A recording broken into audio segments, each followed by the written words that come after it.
have graced their locker rooms. For Texas, a back who starred in a 1949 bowl victory over Georgia, Tom Landry. The star of a bowl victory over Missouri, Bobby Lane. A great linebacker of the 1960s, Tommy Nobis. And a running back who won the Heisman, the incomparable Earl Campbell. How he could run.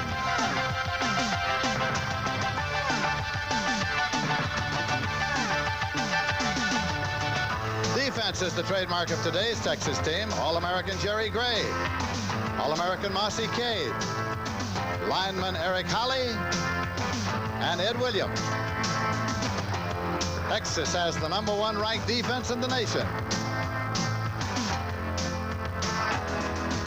Their intensity and enthusiasm has carried them to a perfect season. 11 straight victories, no losses. Georgia also has great tradition from the 1920s Vernon Catfish Smith. Heisman winner Frankie Sinkwich. Maybe the greatest of his time, Charlie Trippi. The rambling, scrambling little man, Fran Tarkenton. And the magnificent Herschel Walker. Some think Heisman winner Walker was the greatest ever. The senior class is the heart and soul of this Georgia team.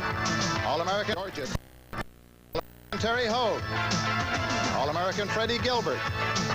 Quarterback John Lastinger. And fullback Barry Young. This senior class has won 3 conference championships and 1 national title. It's Texas against Georgia. Big bowl football in Dallas at the Cotton Bowl.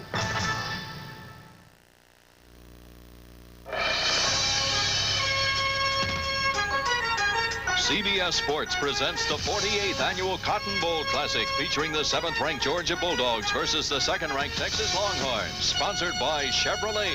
America's on the move and Chevrolet is supplying the wheels. Chevrolet and you taking charge. U.S. Armed Forces, it's a great place to start. And by the new Right Guard deodorant stick. You work hard, you need Right Guard. It's an ideal day for football in Dallas, Texas at the Cotton Bowl. The temperature is 40 degrees. It is bright and sunny. Texas against Georgia. The wind is negligible. One could hardly ask for a better day in which to play a big bowl game than this afternoon in Dallas. Georgia has won 9, lost 1, tied 1.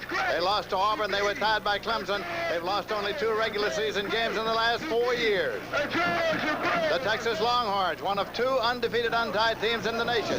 Nebraska is the other. They rode it out from an early victory over Auburn and remain undefeated and untied. Hello, everybody. I'm Lindsey Nelson with Happy New Year greetings. And this afternoon, we're ready for Georgia and Texas, 2 teams that have great traditions, and we have 2 great coaches here. Vince Dooley is the head coach at Georgia, today winding up his 20th season, and he has had 15 bowl teams. Of course, there was a time when Harry Mayer was the head coach at Georgia, learned his football under Knute Rockne at Notre Dame. Then came the long reign of Wally Butts. Wally Butts had 8 bowl teams. And we asked Vince Dooley how he felt about this particular team here at Georgia this year. The fact that we lost Herschel Walker. The fact that we lost Jeff Sanchez before the season even started. And then week after week to have the adversity that we had. That this team that's found a way to have a great year. The head coach at Texas, of course, is Fred Akers. And today he's winding up his 7th season as the head coach. They've had great coaches at Texas through the years. There was a time when one of the legends, D.X. Biba, was the head man. He was followed by Darrell Royal. Darrell Royal reigned for 20 years as the head coach, and he had all sorts of championship teams, including a national championship. We asked Fred Akers how he felt about the chances of this Texas team to win the national championship. Let me say this. If we can be 12-0 at 5 o'clock in the afternoon on January the 2nd,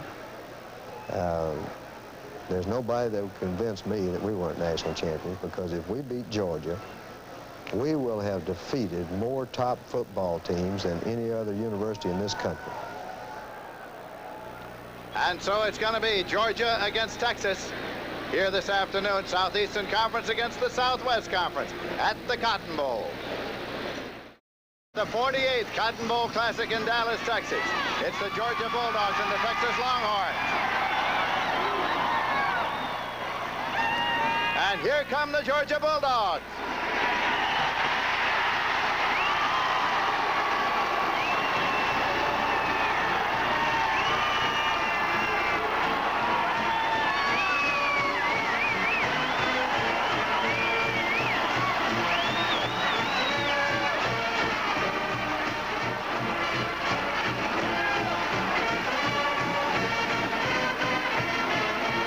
Here come the Texas Longhorns.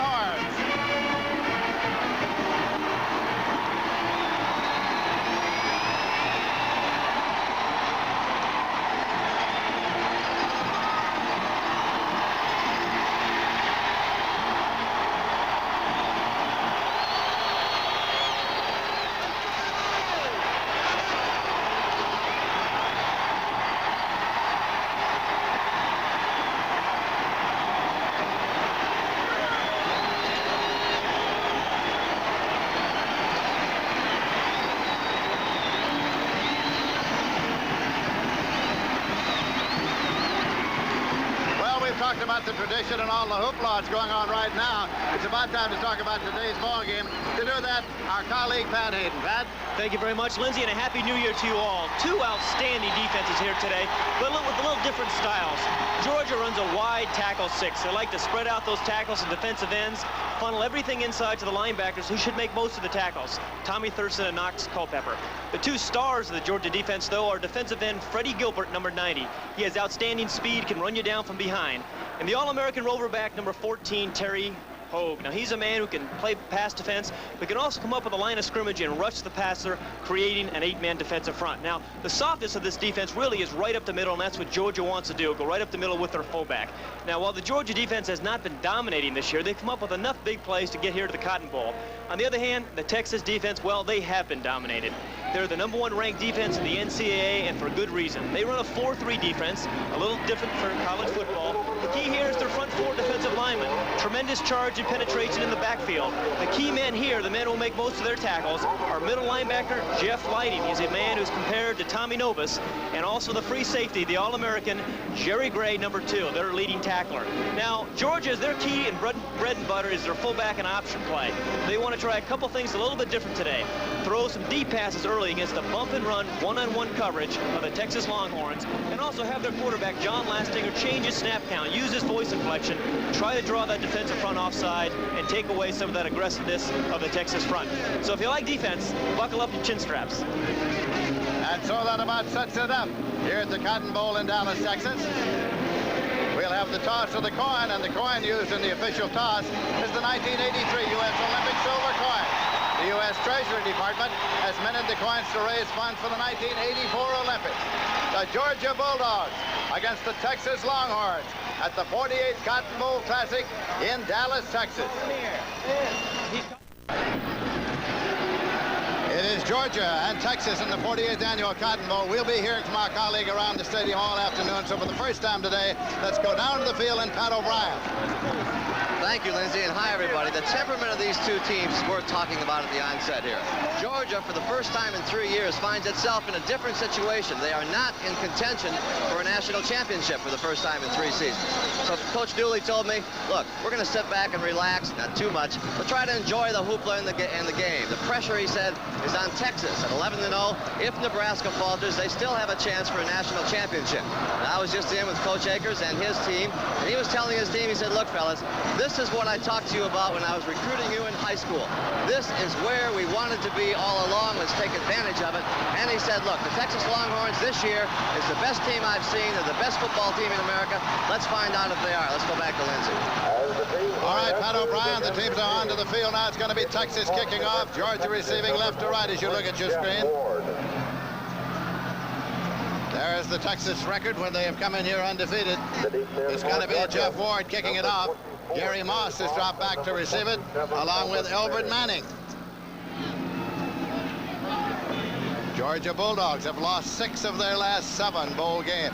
But in the one that they won the national championship.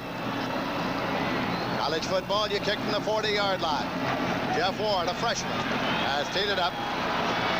Here are the deep men. Number 24, Gary Moss, and number 27, Albert Manning. Big 8 officials here. Herman Rowe is the referee. Moss at the 3, at the 5, to the 10, to the 15. Did not get it out to the 20. He was stopped at the 18-yard line. Let's look at backs and receivers for Georgia. Quarterback John Lastinger, more productive than impressive. He's 19-2-1 as a starter.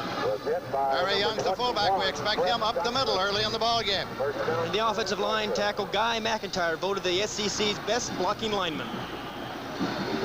First down, 10 yards to go for the Georgia Bulldogs. That was a 15-yard kickoff return by Gary Moss. Montgomery and Young for John Lastinger, who is the quarterback. Montgomery gets the first handoff, gets 1 yard out to the 19, and that is all he got. Ray Woodard made the first hit. Ray Woodard, who is playing in place of John Haynes, who was injured in workouts. The Texas defense. Number 93, Eric Holly, a co-captain All-Southwest Conference performer. They're tough on the corners. Ed Williams is tough and plays the other end. They're also tough in the middle. Linebacker Jeff Lighting, he's an All-American. Ossie Cade is an All-American cornerback. Another All-American at free safety, Jerry Gray, their leading tackler. Second down and 9 yards to go at the 19-yard line. Keith Montgomery again, the tailback in the I formation, the I back as it were. Got it out across the 20 to the 22-yard line. That'll make it third down and 6 yards to go. Third down and 6 yards to go, Lindsey. This is a situation that the Texas defense has done to its opponents all season long. Put the opposition in third and long situations. And again, this Georgia team is more of a 3rd and 1 and 2 type of offense. They have not been particularly successful on 3rd and longs. Texas with the number 1 ranked defense in the nation. Lastinger rolling and looking. Incomplete, a little low. Out there at the 28-yard line, intended for his fullback, Barry Young. That will bring the punting unit onto the field. So the Texas defense has been effective. It's first time on the field. It's forced Georgia into a punting circumstance here. Punter is Chip Andrews, a junior from Sparta, Georgia. He's averaged 40.2. His long has been 52 yards.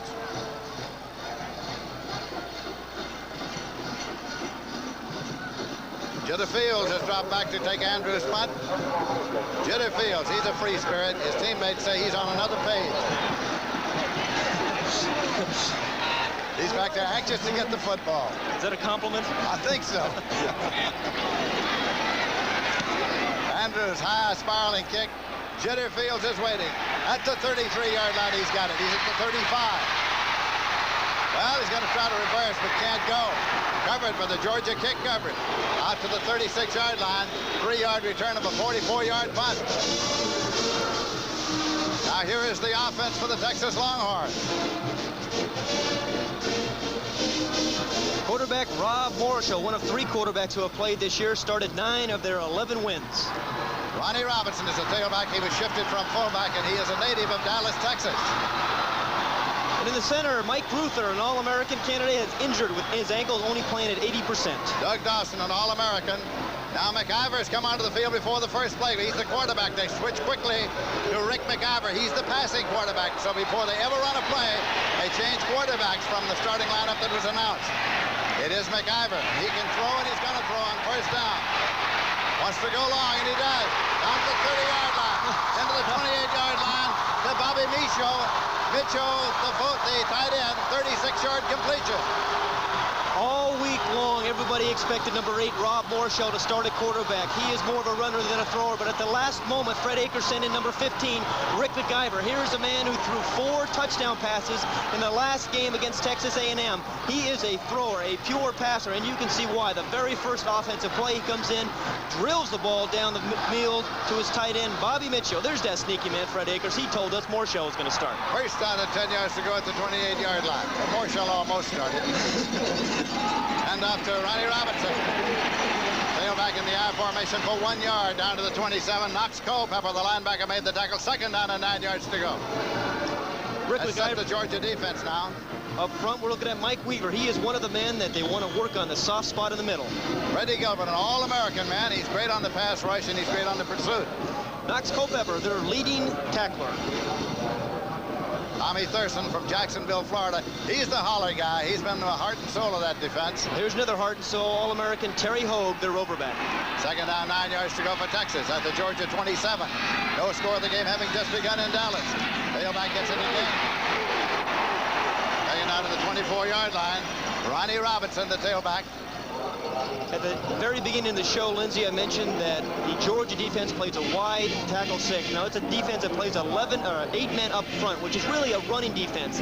It's a defense that you can throw the ball against because you're going to play against a lot of man-to-man coverage. When you see something like that, you bring in a guy like Rick McIver, who is a very talented passer, and that is exactly what Fred Akers has done. You saw Mike Chapman, tight end, bring the play, and Mitchell came out. Bill Boy Bryant is in a wide position, and so is Brent Duhan. McIver has the ball rolling and keeping. He's at the 20, the 15, the 10. McIver goes out of bounds. It'll be marked at the 8-yard line. First and goal. Knox Culpepper knocked him out of bounds. 16-yard pickup on the roll for McIver. One of the surprising things about Rick McIver is that he's 6'4", 205 pounds, yet he is mobile. Sometimes when you think of large quarterbacks, they can't move around too well, but he's got very good foot speed. As a matter of fact, Vince Dooley was surprised watching the Texas A&M film how well that Rick McIver ran, so he is a double threat for the Georgia defenders. Double tight end. Mitchell's back in there. Chapman is in there. Brent Duhan is out. Bryant in the wide set. Robinson carrying. Ronnie goes to the 6-yard line where it'll be second down and goal to go. Tommy Thurston in to make the tackle. It's interesting, we talked with all these quarterbacks yesterday at practice. None of them had no idea who was going to start. It wasn't until probably before the game that Fred Akers had made up his mind and decided on Rick McIver and told him actually right before he ran out onto the field. They came out there initially without a quarterback. Morshell had been announced. Vince Dooley, the head coach of the Georgia Bulldogs. This is the 6th play. Started on the 36-yard line. Robinson again. Upset by the Georgia defense. They're tough when it gets down close at the 5-yard line. That was Tommy Thurston. It'll be third and goal at the 5. Penalty marker on the play. Tommy Thurston, General Hospital. He's had just about every injury you could think of, but he's been able to come back and play, overcome an awful lot of injuries to be an outstanding performer. The senior, one of that senior class that Vince Dooley is so proud of. It's a Texas timeout. So the Texas Longhorns have taken the timeout. When play is resumed, they'll have a third down and goal to go at the 5-yard line. Still no score in the game. This is one of the times that at the Cotton Bowl. Third down, goal to go. Texas at the Georgia 5. McIver, the quarterback, he's 6'4", 210-pounder.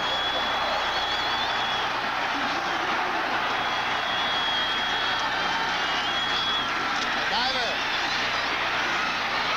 Incomplete in the end zone. No flags. It was intended for fullback Terry Orr. So the Texas defense held it. 3rd and 6 situation. They try to go with a play-action fake. The Georgia defense really didn't bite the fake, but they're going to try to slip their fullback, Terry Orr, out here in the flat. Now, this is part of the Texas game plan. They felt that they could get their fullback, Terry Orr, out into the flat because of the nature of the Georgia defense. You see number 60, Tommy Thurston, there right in Orr's face. No way he's going to catch that ball. Remember, in college football, you can face guard like that. It's not pass interference. Jeff Ward's in to attempt the field goal. Now, he was 15 of 16 during the regular season. His long was 52. He missed only one. 23-yard against North Texas State. This is a 22-yarder. Jeff Ward, high trajectory, and it's good. Texas is on the scoreboard with a field goal by the freshman Jeff Ward. And now, here at the Cotton Bowl in Dallas, Texas, it is 3-0. With Texas having scored first, they're on the scoreboard. Texas 3, Georgia 0. I'm Coach Vince Dooley, head football coach and athletic director, and on behalf of the University of Georgia Bulldogs, our captains, and the Georgia Bulldog team, we want to wish you all a Happy New Year.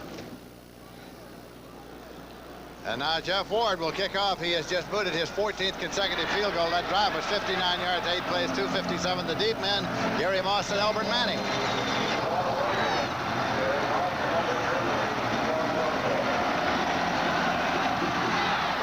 up. Moss, 2 yards deep at the end zone. Goal line foul. He's out to the 10, to the 15. Ran out about just about the 20. And now let's go down to the sideline and Pat O'Brien. Thank you, Lindsey. Yesterday I spent some time with Rick McIver. He was talking, he didn't know he was going to quarterback at the time, and he was saying he's the kind of quarterback that likes to surprise Coach Akers. Coach will call one play, he'll call another one. You'll notice, you aficionados of quarterbacks out there, how strong his arm is. He can throw a ball with accuracy 80 yards. He doesn't work out on weights. He ropes cattle at his ranch, or his parents' ranch, in West Texas. He has a 50,000-acre ranch, and he tells me that's a small ranch out there, Lindsey. And Lastinger, the quarterback for Georgia, rolling and looking and stopping and throwing and completing. Taken by Wisham. Jamie Wisham, number 6. First down and 10 yards to go at the 33 of Georgia. Mossy Cade, the All-American on the corner, made the tackle. They say about John Lastinger, he has character. This is a Georgian offensive team that's come from behind 6 times this season. And here you're going to see John Lastinger drill the ball. Very nice throw against a tough man-to-man defense of that Texas defense, number 6. Jamie Wisham does a nice job of running after he catches the football. We're going to see a little bit more from John Lastinger on those kind of plays. They picked up 14 yards on the play, the option play, and Lastinger likes to keep. And he does after the 36, picked up 2 yards. Eric Holly from Austin, Texas, on the corner, made the tackle. Holly's been a little under the weather. He's had a sinus infection, a cold. We're still treating it yesterday. Said he was taking antibiotics, but he said the minute they kicked off today, he'd forget all about it. We have a few players that have been suffering from colds and a little bit of the flu, but as you said, I'm sure they were all ready. It is second down and 8 yards to go at the 36. Wisham and Lane are the wide receivers now. Lane is in there on a wide left, number 4. Now he's going motion cross. Speedy receiver. Said they leave it on the ground. Give it this time to the tailback, Keith Montgomery. Montgomery, 195-pounder, hit by middle linebacker Jeff Leidy. No gain on the play. It's at the 36. It's going to be third down and 8 yards to go. We talked about these Texas linebackers. There's number 60, Jeff Leidy. Now this defense is set up so that most of the plays he's going to make it. Those offensive, the defensive tackles are supposed to keep offensive linemen away from the linebackers, allowing Jeff Leidy to roam and step into holes, fill gaps, and make tackles. Wisham is wide left. Lane is wide right. Lastinger, play action.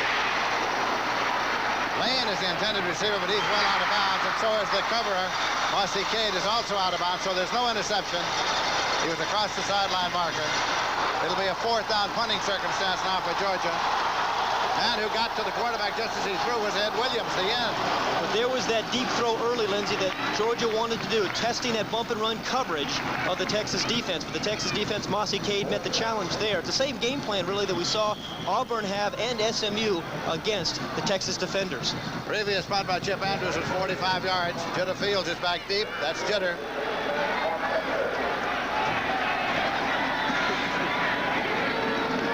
Texas leading by a score of 3-0. We're in the first quarter. 8 minutes, 48 seconds remaining to be played in this period. Andrews puts it up. Jitter Fields takes it to the 28, 30. Hits the deck at the 32-yard line. It is a 30-yard punt, return 5 yards.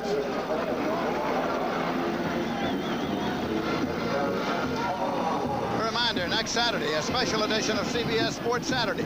Nebraska's powerhouse backfield of Heisman Trophy winner Mike Rozier, Turner Gill, and Irving Fryer, plus a host of other college all-stars expected to take part in the 59th annual East-West Shrine Game. And we'll begin our extensive coverage of World Cup skiing with the men's downhill competition from Lach, Switzerland. It's all next Saturday at 3 p.m. Eastern here on CBS Sports. Rick McIver's the quarterback, handing it off to his tailback, Robinson. Ronnie Robinson from Adams High in Dallas, Texas, out for the 36-yard line. Stopped by Freddie Gilbert. What a career he's had in Georgia, number 90.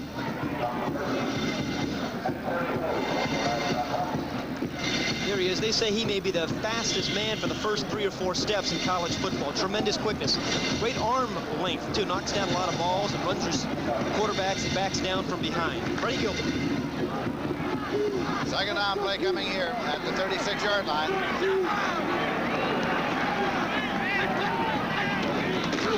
Robinson again. Drives up there for about a yard and only a yard. Donald Chumley was there on the tackle for the Georgia Bulldogs. They use a split tackle 6 defense, a wide tackle 6, but it's got a few wrinkles in it. It's not the old honored wide tackle 6 that has been used by schools down through the years. Rick McIver still quarterbacking the Texas Longhorns. 3rd down and 5 yards to go. Texas leading by a score of 3-0.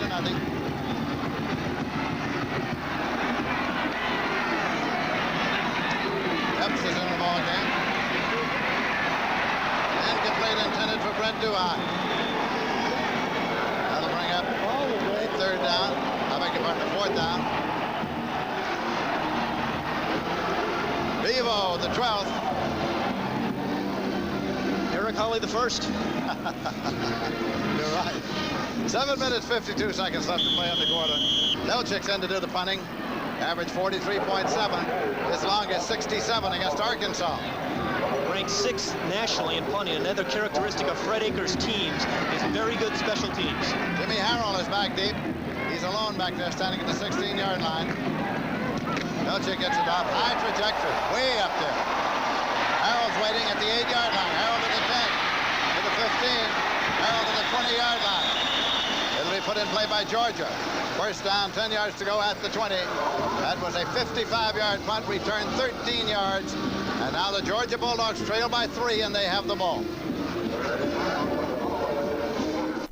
The Cotton Bowl game in Dallas, Texas is Texas against Georgia. I'm Lindsey Nelson with Pat Hayden and Pat O'Brien. 1st and 10 at the 21, Pat Hayden. And it has been a field position game so far. And when you have defensive teams, that's what you expect. But Georgia has not had the best field positions. They had 2 series. Started once on the 18th and 1 on the 20-yard line. Now they've got Tron Jackson and Scott Williams in there. Jackson is a burner.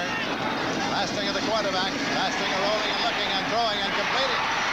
That's going to be enough for a 1st down. It'll be a 1st and 10. It was out to Williams. Scott Williams, the fullback from Charlotte, North Carolina, stopped by Jerry Gray, the All-American from Lubbock, Texas. 11-yard pickup, 1st and 10 for the Georgia Bulldogs.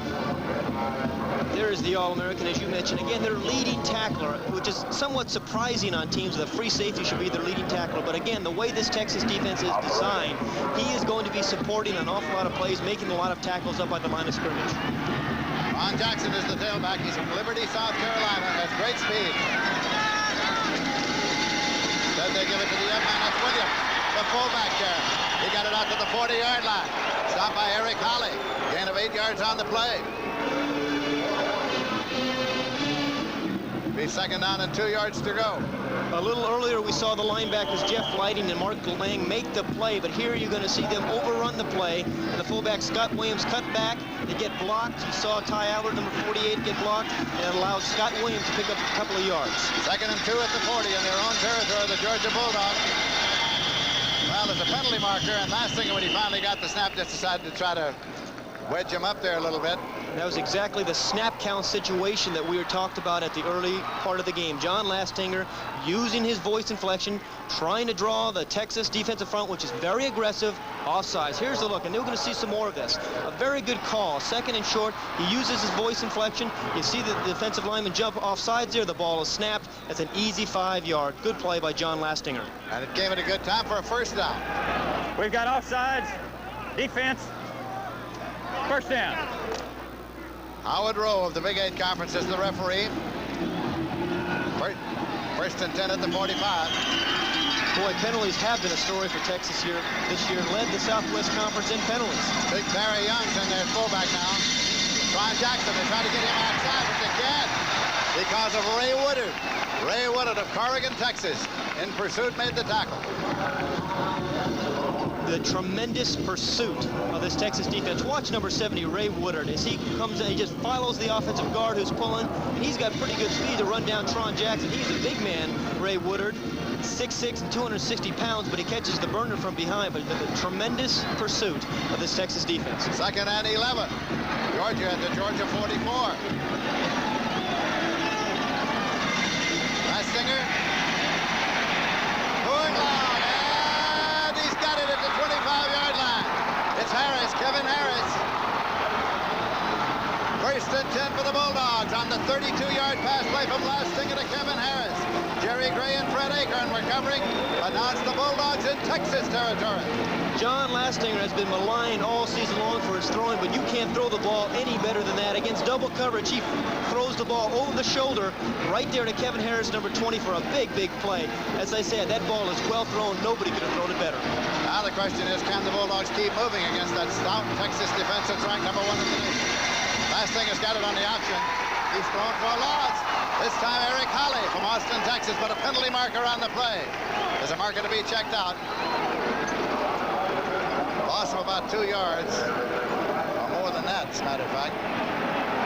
One thing we should probably mention here, too, Kevin Butler, the outstanding kicker for Georgia, pulled a abdominal muscle the other day in practice. He did not practice yesterday. They're a little concerned about him and how well he can kick. Penalty is against Texas.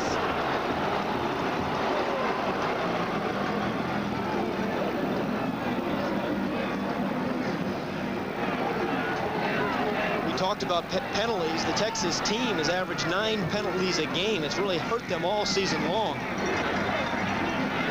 Incidental grabbing, face mask, 5-yard penalty, first down again. First down and 5 yards to go. As the remainder of the officials here from the Big 8 Conference. One team from the Southwest Conference, one from the Southeastern Conference. Jackson and Young are the backs in the I formation. That's Young, Barry Young, who was Herschel Walker's roommate when Walker was in school at Georgia. He carried down to the 16-yard line. Tony Edwards in to make the tackle. It'll be second down and a yard to go. Strong inside runner, not really flashy. You don't hear any Tchaikovsky in the background, classical music when he's running, but he's very good inside, tough runner. Bulldogs are trying to keep it moving with Texas leading by a score of 3-0. Ron Jackson, Barry Young in the I formation. Ron Jackson comes outside, but can't turn the corner. Mossy Cade, the All-American cornerback, won't let him turn the corner. A loss on the play. That is the thing about this defense. They are constantly putting pressure on you. Here is second and short, and this is a big critical play here because if they get a first down, they're on the way to 7 points, but here they decide to go outside, which is a little bit unusual call, and you're going to see Mossy Cade come up and put the stop. Number 3 right there, 48 is Ty Allard, 17 is Fred Acorn. They've got some speed in the defensive backfield. Instead of a first down or a third and short, they're third and about 4. Third and 4 at the 19-yard line. Montgomery is the tailback now. Lastinger's the quarterback. Lastinger looking for 4 yards. Out into the flat. Bring him out there. Penalty marker. Kevin Harris is the receiver. Mossy Cade the tackler, but there is a marker to be checked out. Being reported to the referee.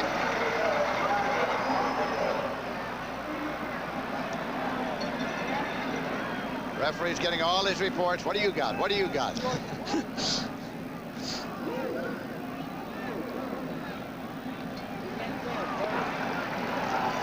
Illegal use of hands against Georgia.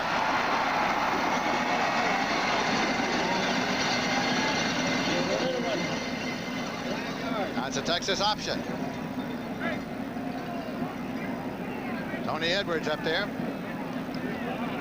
5 yards. Fred Akers, the head coach.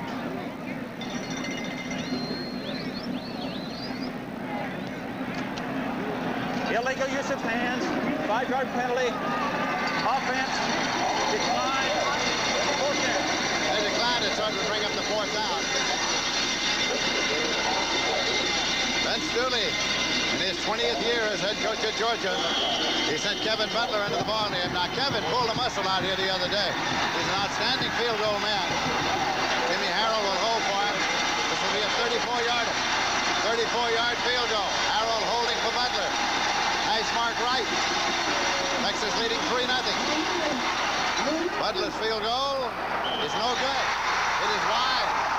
It is wide over to the right side. So the ball goes over at the line of scrimmage to Texas. The Longhorns are still leading 3-0. So it is a disappointed Butler who went off the field.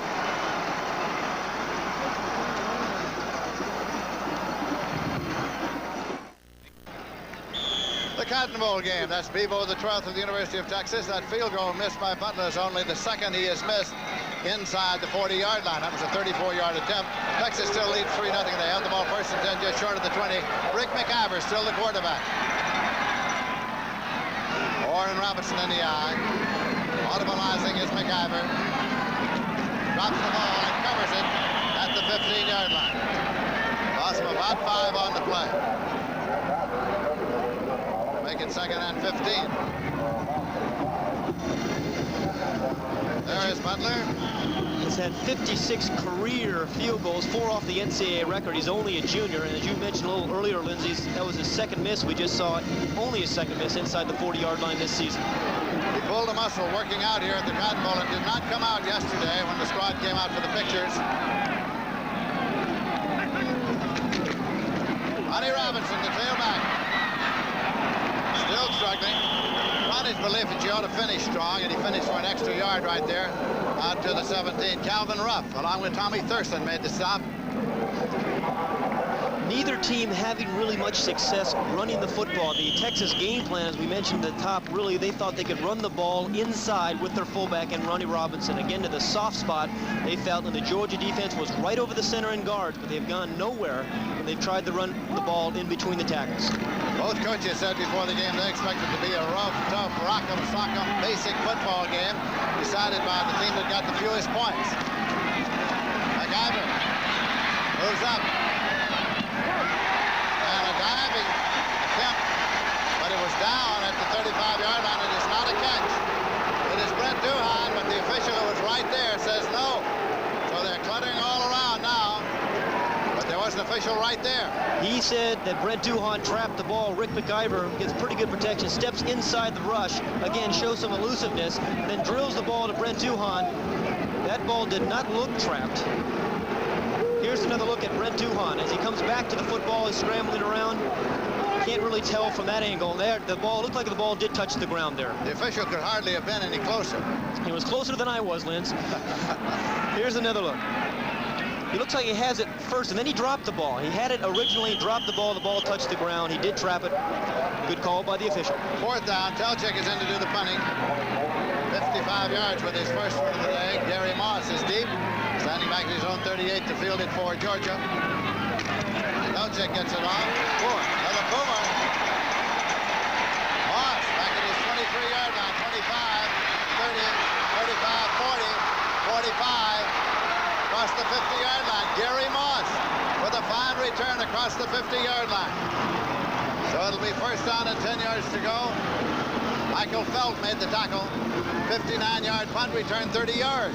Well, it was a 59-yard punt, and sometimes when you do that, you can actually kick the ball too far, but I don't think most coaches want to keep their punters from kicking it very far. But here's Gary Moss as he breaks through the initial wave of the Texas defenders there. Now, this is something that Texas actually has done a very good job with this year as special teams, but Gary Moss has gave the Georgian offense excellent field position for the first time today.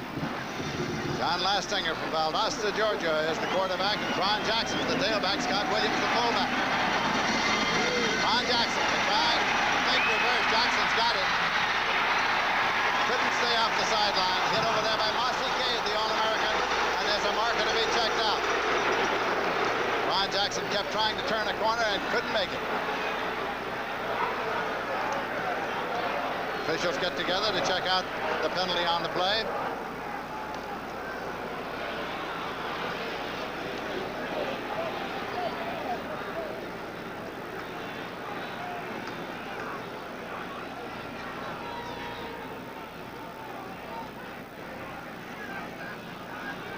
Personal foul against Texas. We were talking to Coach Fred Akers yesterday about the fact that Texas through the years has been the most penalized team in the conference. He thinks there's really more to it than meets the eye. He thinks there's something about the subconscious opposition to the big school, the prominent Dead school. ball foul, late hit, personal foul, 15 yards, 1st down. There's the guilty party, James McKinney. Let's take a little look at it. It was a fake reverse, and you saw Tron Jackson spinning, and now he goes out of bounds right there. Here comes 87 McKinney. He's there clearly out of bounds, hits Jackson late. They call a penalty for 15 yards and 1st down. 1st and 10, Georgia at the 35-yard line of Texas. Fullback's got it this time, Williams. Scott Williams hit by Ray Woodard, along with Jeff Lighting. It's going to be about the 33-yard line for a gain of 2, making second down and 8 yards to go. You want to play against the #1 ranked defense, Texas Longhorns? Try this. The fullback, Scott Williams. There's 3 or 4 orange jerseys to meet you.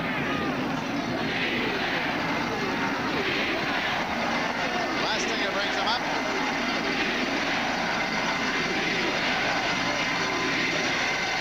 Lastinger rolling and keeping. He likes to run it.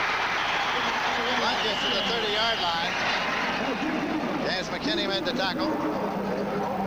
Again, the tremendous penetration of that front line, the front defensive wall of Texas is really disrupting the rhythm. Now, John Lastinger was just trying to run a little play-action fake, but just never had an opportunity to have the play unfold because the rhythm was disrupted by the tremendous penetration of the front. Rushing offense, rushing defense for the Longhorns and the Georgia Bulldogs. Third down and 5 yards to go. That's what the Texas defense does to you all day long. You look up and you're 3rd and 5, so they've called time now. Georgia charged with this timeout. Lastinger wants a little advice. They've each called a timeout so far. Ugafor, the mascot of the Georgia Bulldogs. He looks Appropriately like named, huh? You're right. Don't forget, next Sunday on CBS Sports, the NFC Championship game from RFK Stadium in Washington, D.C. It's the NFC Western Division champion San Francisco 49ers, winner of Super Bowl 16 against the defending Super Bowl champion Washington Redskins. The winner advances to Super Bowl 18 on January 22nd in Tampa, Florida. It all begins with the NFL today at 12 noon and all on CBS Sports, the home of Super Bowl 18. 3rd and 6 here for the Georgia Bulldogs. Again, this is the best field position to start a drive that they had. Now, they haven't had much success running the football inside as they hoped, but we have not seen an option play. As you can see in 3rd down conversions, they're 0 for 3. We have not seen an option play yet from this Georgia Bulldog offense. Might be an appropriate time for that. And when they've given John Lastinger an opportunity to throw the football, he's thrown it quite effectively. Georgia Bulldogs came into this game as an underdog, something they haven't been used to. Lastinger is 4 for 6 today, 58 yards. He's a man who likes to run that football. He comes out on the option. You give him any chance at all, he'll fall off as he did on that last play. Lane and Wisham are the wide men.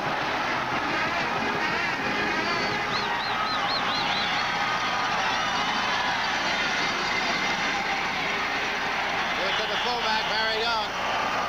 Jeff Lighting made the tackle. Didn't get the first down. Short by a couple of yards, and it'll be 4th down coming up. Surprising call, really, on 3rd and 6. It looked like John Lastinger audible. There was going to be a blitz look from the outside, and he tried to go up the middle. There's the linebackers, Jeff Lighting, right there waiting for Barry Young. Tough call to make 5 yards on 3rd down. Butler's come in to attempt a field goal once again now. He missed one from 34. He'll try one from 43 now. 43-yard field goal attempt. Jimmy Harrell will hold for Kevin Butler. If good, the field goal would tie the score. Harrell puts it down. Butler's boot is good. And so Butler ties it at 3 each. And Dooley has seen his team go down this time and come away with 3. 43-yard field goal. I think he could have made that one from 55 yards. He's got an incredible leg on him. He got most of it. We have 17 seconds remaining to be played in the first quarter. So once again, let's go down to our colleague, Pat O'Brien. Thank you, Lindsay. You know, 4 years ago, 83 seniors walked into Georgia, and they have certainly done the job in their 4 years here. 1 national title, 3 SEC titles, 4 major bowl appearances. The problem is that they had 1 senior for 3 years. That's all you heard about was Herschel Walker. But the other 82 have gotten the job done, and Coach Dooley said it's the best senior class he's ever had. Let's go back to the booth. All right, Pat O'Brien, it'll be the kickoff now by Kevin Butler, and the deep men are Kevin Epps and Tony Tillman for Texas. He is very proud of that senior class. We heard Pat O'Brien talking about it. Vince Dooley is very proud of them, provided the leadership that they needed this year. Kevin Epps is number 40, Tony Tillman number 11 back there deep. And there is Butler, the man who just kicked the field goal, who will be kicking off. Drive went 22 yards on 5 plays, 2 minutes, 12 seconds consumed. 17 seconds remaining to be played in the first quarter, and the score is tied. 3 apiece.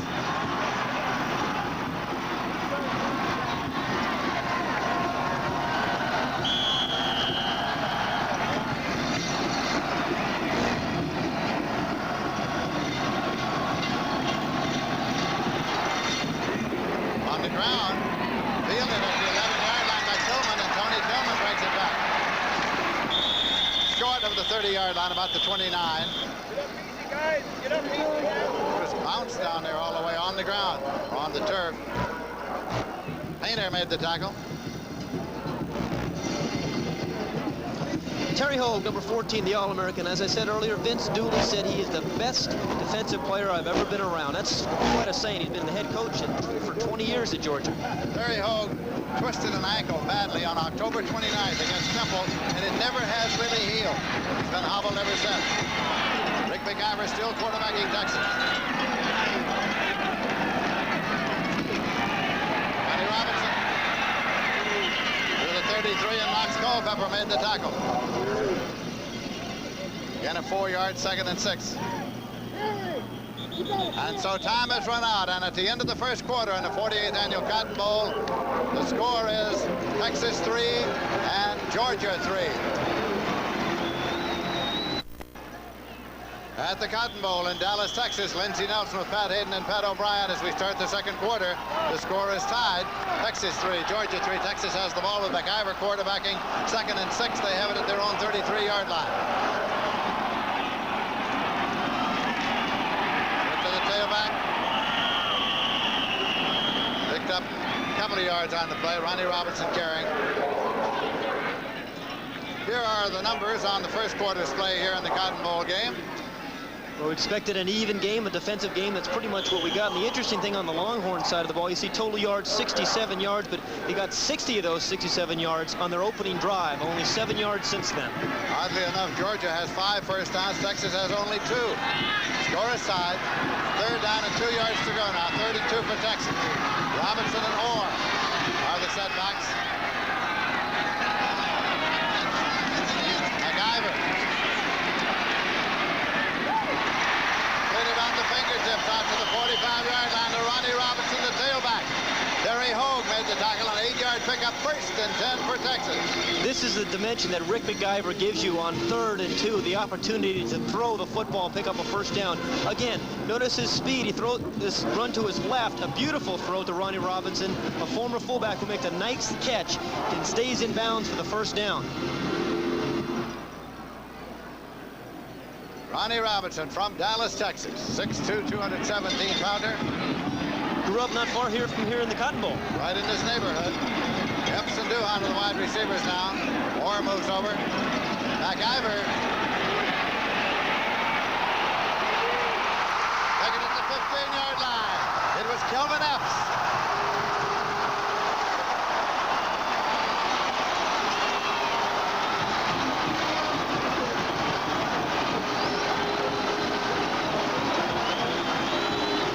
Producer in the truck, Rick Lasavita, called this one. He saw Kelvin Epps come in, number 40. He is their speed merchant, and Rick McIver goes right to him. These two have hooked up 3 times for long touchdown passes this season. But once more, a big play from Rick McIver to Kelvin Epps. He's got tremendous speed, Epps does, and you see the result of it right there. Good throw by McIver. Very good for 44 yards, and it's a 1st and 10 just outside the 10-yard line. So the Longhorns are alive here in Dallas. Robinson, Ronnie Robinson on the counter. And the Texas defense, led by Tommy Thurston, pulls him down. Lost him about a yard. The Georgia defense, the senior class, characterized by Tommy Thurston right there, number 60. Vince Dooley has called it a team of adversity. He's overcome injuries. Terry Hogue, Jeff Sanchez, they've had some disciplinary problems. Of course, they lost Herschel Walker, but they've overcome all that. They've overcome all of that, and they're here once again on a big bowl, the Cotton Bowl. Vince Dooley is very, very proud of his team. Epps is going out to a wide right. 2nd down at the 12-yard line. Penalty marker and a whistle. All of that is for naught. The whistle blew before the snap. Ronnie Robinson got the ball, but there's a marker to be checked out. Like basketball coaches, you know, you have to intimidate him.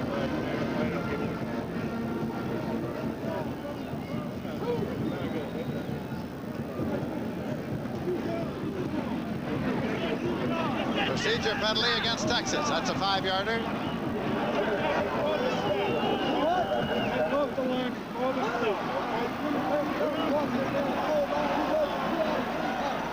We've got a dead ball foul, false start on the offense, replay, second down. The 4th penalty on this Texas team. They've averaged 9 on the season, 9 per game. Second down, the ball is at the 17. It would be possible for them to pick up a first down without scoring if they got down to about the half-yard line. Bill Boy Bryant, wide receiver out to the right side, covered by Darrell Jones.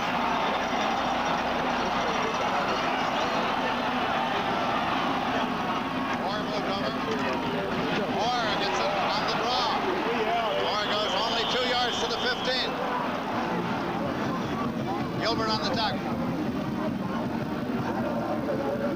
Georgia defense is a pressure defense. They like to blitz you, particularly when you get into scoring opportunity. Here you can see that the draw is a pretty good play, but you see there the Texas linebackers did react. Terry Hogue, the All-American, number 14, guessed wrong, though. He's coming hard off the corner, and the draw runs right by him. For Texas, Kirk Junkin has come out of the ballgame, and Adam Schreiber has come in at offensive guard. 3rd down play at the 15-yard line. Elvin Epps is far right. McIver. Intercepted. Intercepted. Andre Holmes with his 4th interception of the year.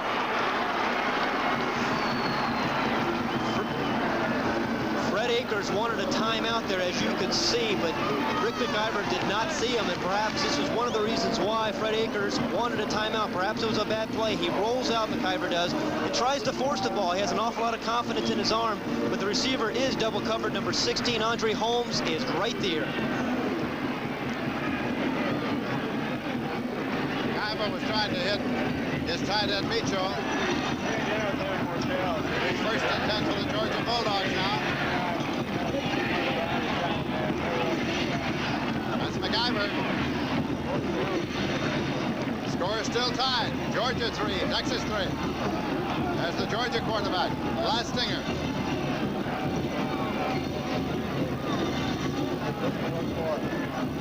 Ball is just short of the 5-yard line.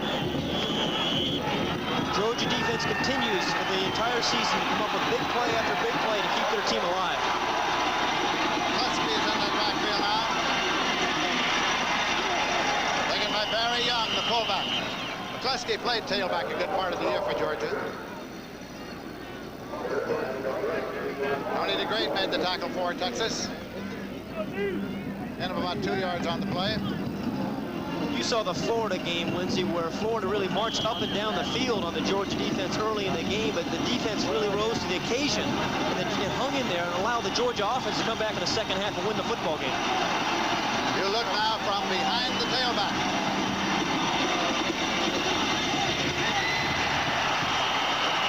That's how you see it down there. Last stinger. Not a good view, huh? By Eric Holly. Get a large look at Eric Holly and the Ed Williams and the Texas defense. I don't think he can play much better than their defense has all season long. As a matter of fact, Fred Akers admitted that. It's the best defense he's ever had. He admitted to us he didn't think they could have played any better. I was interested in that answer. When you asked him if the Texas defense could play any better, he said no. That's right. It's an unusual answer. 3rd down and 8 at the 9-yard line. Lastinger's got the ball still. Still got it. Boom high. Lastinger really took a lick. From Jerry Gray, the All-American from Lubbock, Texas, and from Mark Lang. That brings the punting unit on. Hello, this hit will give you a headache. John Lastinger is trying to run the option play, get the ball pitched to Keith Montgomery. He does not want to turn the ball over, so he decides to keep the football, and he is greeted there by number 2, Jerry Gray. Boy, 45 yards, 36 yards from the previous punts for Chip Andrews, who's in at a punt right now. Jitter Fields has dropped back deep.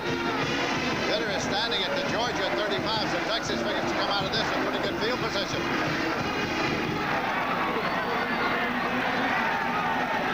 Andrews about midway deep in the end zone.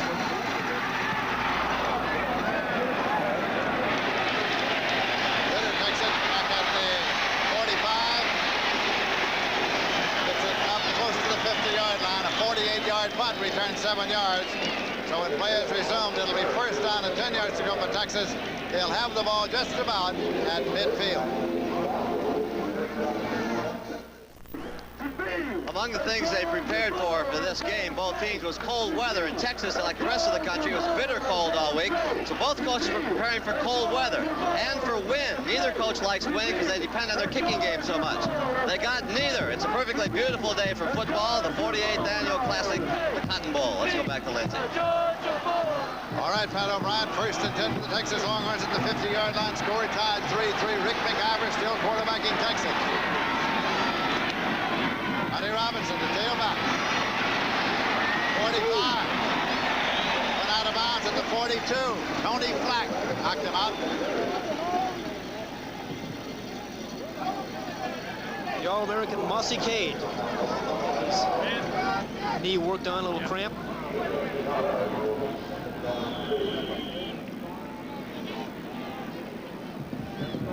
Six interceptions this season. Second down, 2 yards to go now. 9 minutes, 20 seconds left to play in the first half. Score tied 3-3. Bryant and Duhan, the wide receivers, double to the right side. Give it to the fullback, and that's Terry Orr.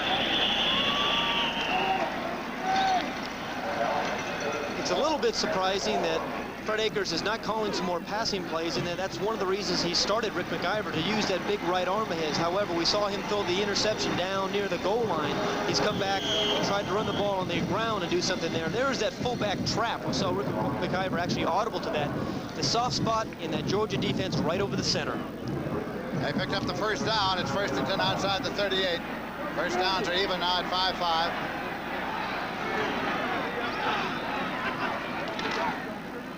Robinson. Fumbled the ball. He left it. Georgia indicating that they got it. The referee also indicates that Georgia got it. Robinson's fumble was recovered by Knox Culpepper. And so Georgia gets it first and 10 at the 32. Second turnover in a row by the Texas offense here. We saw an interception earlier.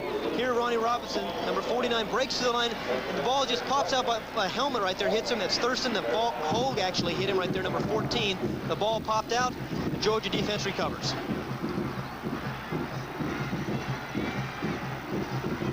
Lastinger has him up there, first and 10 at their own 32. Leave this one on the ground, taken by the fullback Barry Young, and Barry Young gets out across the 35-yard line, hit by James McKinney. Gain of 4, second and 6. Here's the takeaway giveaways. This is surprising. The number 2 ranked team in the nation, -4. That is a very big statistic, of course. Georgia is +8. Turnovers today, 2 more for the Texas offense, 2 in a row. Kevin Harris and Herman Archie, a double to the left side. Jed Lane wide to the right. That's Lane in motion. Out to Lane on the screen. It's well covered by Texas. Well covered for a loss of a yard. Jeff Leiding, the middle linebacker, was out there. There they are. They're watching themselves. That's why they're here cheering.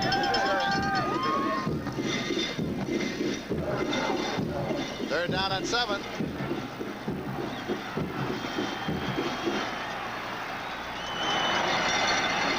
Harrison Archie double to the right side. That's Lane in motion. Lastinger with the ball. Well, it was Herman Archie, who was the leading receiver with 31, but he couldn't hang on to that one. Covered by Fred Acorn. Fourth down, punting it comes on. Tremendous man-to-man coverage of the defensive secondary. You're going to see right there, number 2, Jerry Gray is running with Fred Lane, the receiver, but there's just nowhere to throw the ball. John Lastinger was under a great deal of duress, tried to just get rid of the football, but sometimes those things end up in interceptions. It didn't there, but excellent coverage by the Texas secondary. Chip Anderson to punt. He's punted for 45, 36, 48. Jitter Fields back there at his own 19. He's anxious. Ed Ansley is in to make the snap. And Andrews still had time. 25-yard line. Jitter Fields has it. Goes out of bounds. 39-yard punt, no return. So the Texas Longhorns will have it when we return. First down and 10 yards to go. 7 minutes, 16 seconds left to play in the first half. A near block by the Texas defense, number 39, Chris Dulabon, who's been an outstanding, you see him hurdle the center right there, an outstanding special teams player all year. He battles through 3 guys. He nearly blocked one before. He is unbelievable on special teams. I asked him one time what he does when he runs down on special teams, what he thinks about. He says nothing. McIver still the quarterback for Texas at their own 25-yard line. Monty Robinson. It's about near the 29-yard line. Mike Weaver made the tackle in Texas' 5 previous possessions. They got 1 field goal. Twice they were forced to punt. They fumbled once. They were intercepted once.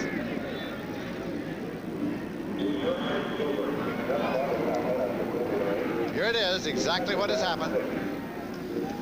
Well, you can see, too, why they are 11-0 as well, because their defense has been able to handle those turnovers all season long.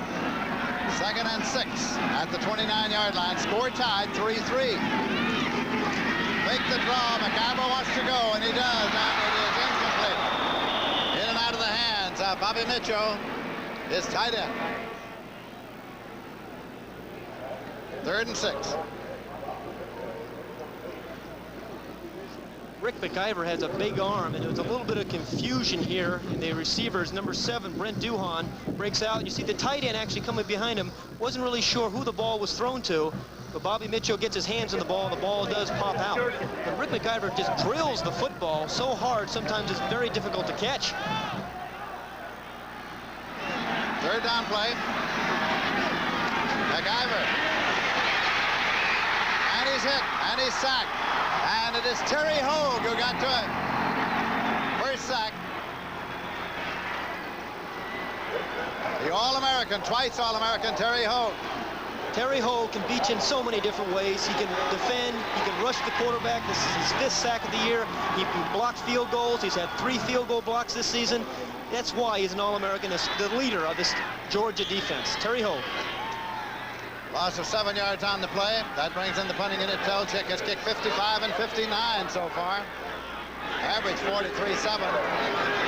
Jimmy Harrell's back deep for Georgia at his own 37.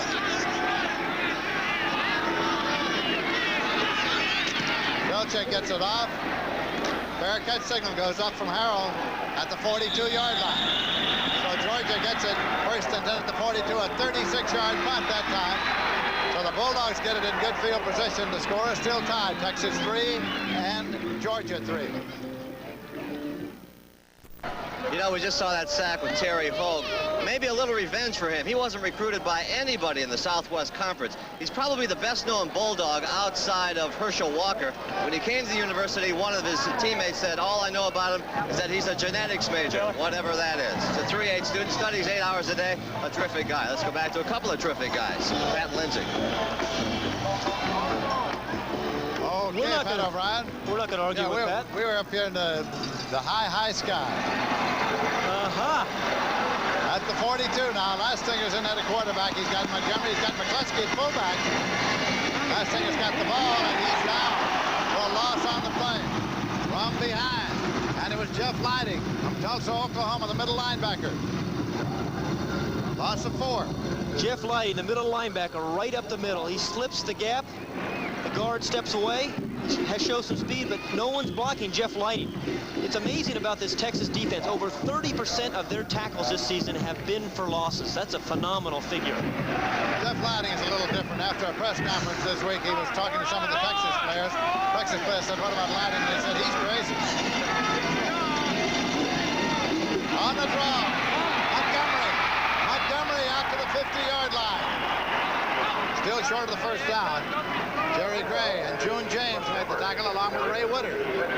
12-yard pickup. You'll recall they had taken a previous loss, so it's not enough for the first down. Again, a draw is a very good play to try to counteract some of the aggressiveness of this Texas defense. Use the draws, throw some screens, some traps. And we have to see John Lastinger change up his snap count. He had an easy first down we saw in the first quarter, but we have not seen him go in a long snap count since that time. Georgia on third down conversion, 0 for 6. Third and 2. And it is Montgomery. Not only a yard.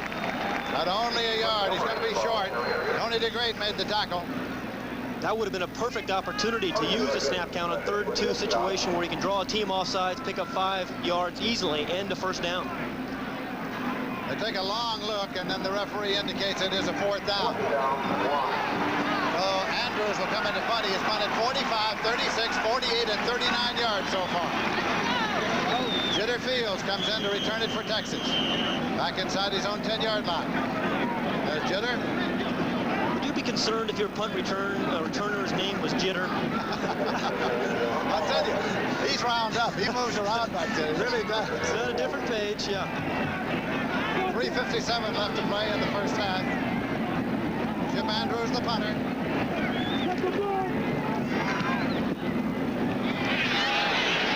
Jitter lets it go. And it takes a Texas bounce. It is a touchback. 49-yard punt with no return. So when we return, it'll be first down and 10 yards to go with the Longhorns ball on their own 20-yard line. Freddie Akers has still had the one quarterback in the ball game, McIver. That's a little unusual for him. Well, they've played all 3 of their quarterbacks. Rob Morshell, number 8, has actually started 9 of their 11 wins. We may see it before the day is out, but it's an amazing thing. There's Morshell. The amazing thing about these quarterbacks, Freddie Akers has been able to insert them all just at the right moment to help his team win this season. McIver still the quarterback. Here's a twist tailback, Ronnie Robinson. Ronnie Robinson pulled out for the Georgia defense. It was Freddie Gilbert, the All-American. Back inside the 15-yard line.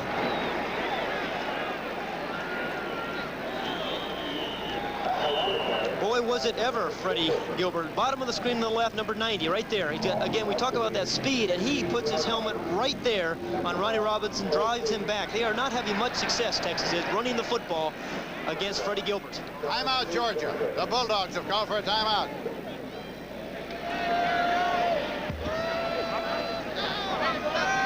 Let's take a look now at the campuses of these 2 fine universities, Texas and Georgia.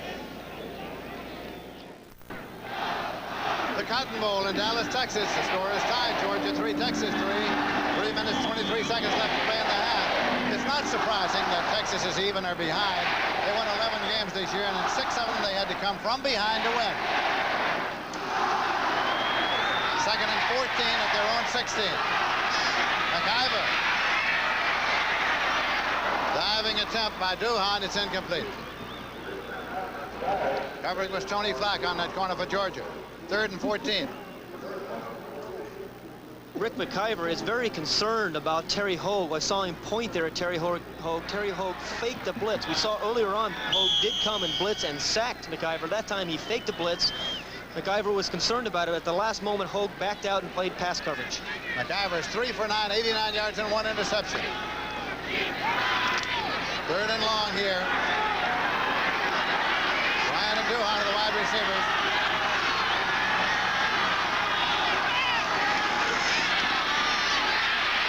Moves up. Bryant at the 42-yard line, and what a catch. Oof, you are right about that. Charlie Dean was covering a 26-yard completion. Bill Boyd Bryant, number 80. What a tremendous catch. He has actually double-teamed. The ball is thrown over the wrong shoulder, a one-handed stab. You expect that kind of play in big games for the number 2 ranked team, and that's exactly what you saw from Bill Boyd Bryant. That's the way you stay undefeated. It's 1st and 10 at the 42-yard line for the Texas Longhorns. Bryant comes out and Kelvin Epps comes in. McIver likes to throw to Kelvin Epps. They're a combination. McIver with the ball. Throws short. He sent Epps deep and threw short to the fullback, Terry Orr. Good point. Kelvin Epps did clear out the area. Terry Orr, the fullback, was wide open, just couldn't quite hang on to the football. Again, in the wide tackle 6, it is very difficult for the linebackers to be able to get out in the flat and cover the backs in the flat. That's exactly what they were trying to do, match up Terry Orr against Tommy Thurston. Second down, 10 yards to go. Texas with the ball at their own 42. Texas has dominated this second quarter offensively. You see that 87 yards to 17. And yet the score is still tied, 3-3. Bryant and Duhan, the wide receivers. McIver rolling, wants to throw a screen back and does. Screen pass up the right sideline. Across the 50-yard line. Ronnie Robinson, the tailback, took it to the 48-yard line. Right at the sticks, a 9-yard pickup. Knox Culpepper made the tackle. A very nice call here by Fred Akers, because Texas, this is the first time they've gone really away from flow. Every time they've rolled out, they've thrown to that side. This time they stopped, they pulled up, they had a nice screen set up. Number 49, Ronnie Robinson makes the catch and close to the first down, but a very good call by the Texas defense. But take another look at Terry Hogue, number 14. You can see number 78, Stewart, tries to block him, knocks him down, but Terry Hogue gets back up and tries to help out on the tackle. Texas has called a timeout. Each team has taken 2 now. Each has 1 remaining. Terry Hogue, a 2-time All-American, outstanding student, outstanding ball player who's been injured a good part of this year. Vince Dooley, completing his 20th year as head coach and director of athletics at the University of Georgia.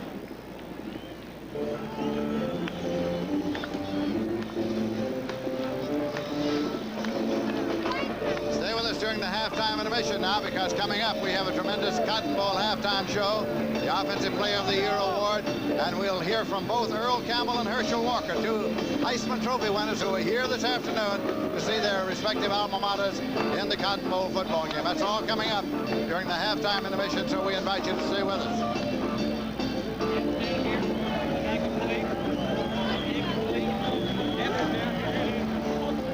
Talk about what kind of defense we've seen here today. Texas has only averaged 1.9 yards running the ball, and Georgia has only averaged 2 yards a rush. Good defense. Third down, less than a yard to go. Marshall's in the ball game, quarterback. Marshall runs the sneak for a 1st and 10 for Texas. Rob Marshall ran the sneak for a 1st and 10.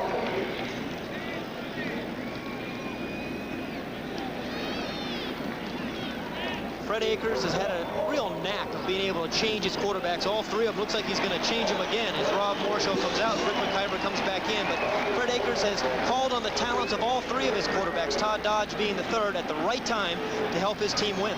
Obviously, he knew he was going to call the sneak, and he wanted the man in there to run the sneak best, and he thought that was Marshall. Less than 10 at the 46. Oh, my. This time, never a chance. It was Andy Loy, number 39. 2nd sack for the Georgia defense. From the outside, you're right, Andy Loy, he was right in McIver's face before he had an opportunity. It was a play-action face. He didn't even really get an opportunity to see or try to avoid Loy, because he makes a big play on the big sack. Put him in a second and a very long situation.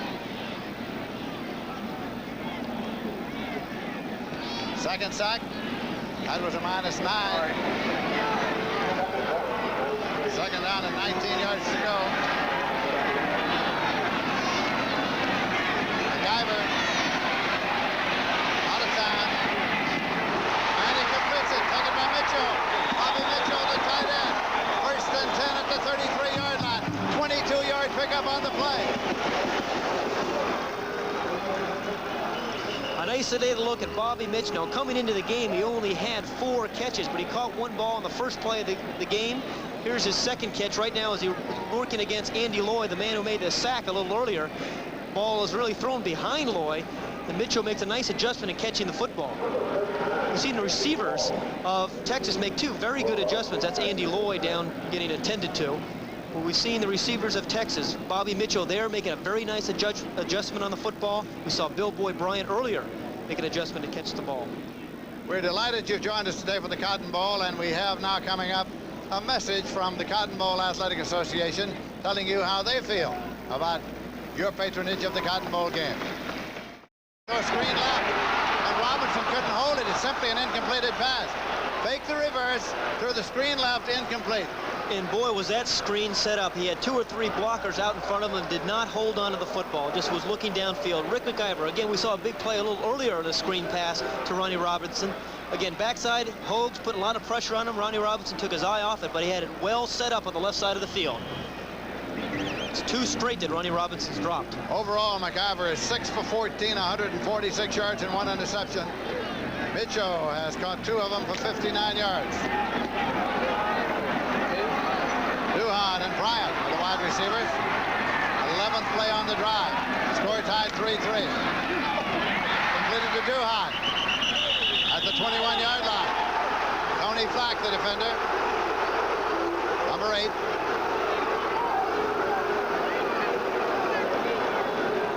The Texas bench thought there was unnecessary roughness there, but the officials don't agree. Clock continues to run with 50 seconds remaining in the half. Score tied. Line of scrimmage is the 26. That's Andy Loy getting attention from the training staff along the sideline. He's from Knoxville, Tennessee. McIver dropping back now. Take a look. Incomplete. Bill Boy Bryant. Really a poor decision here by Rick McIver on this selection of receivers. Bill Boy Bryant was double covered all the way here, and then the ball was thrown over the wrong shoulder. You see first number 17, Darrell Jones, bumping, running him. And there's a safety on the other side who's going to come into the picture here in a moment. The double coverage right there off of Bill Boy Bryant's wrong shoulder. Chris Ward comes in now to attempt a field goal. This will be a 43-yard attempt. I beg your pardon, Jeff Ward. Jeff Ward at the 33 makes it a 43-yard attempt.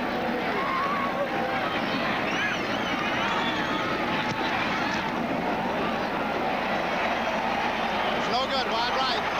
Wide right, no good. Score stays tied. Clock says 27 seconds. Only his second miss. The other was a 23-yarder against North Texas State. He had kicked 14 in a row up to that point. Ball goes over at the line of scrimmage, which is the 26. 1st and 10 for Georgia.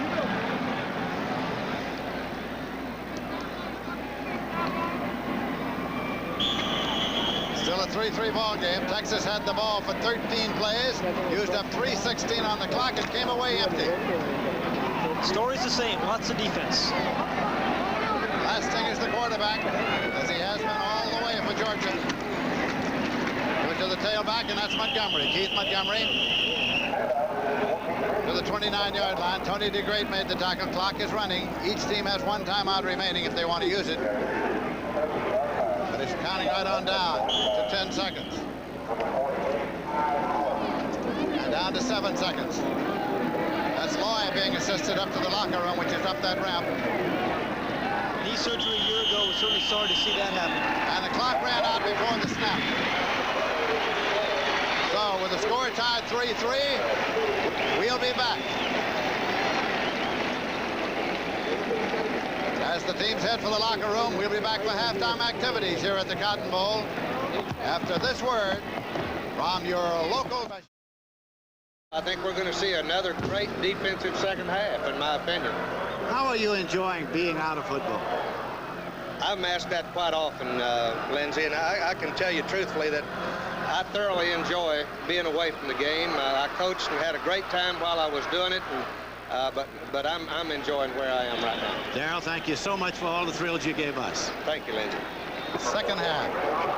It was returned by Don Holloway, and it is 1st and 10 now.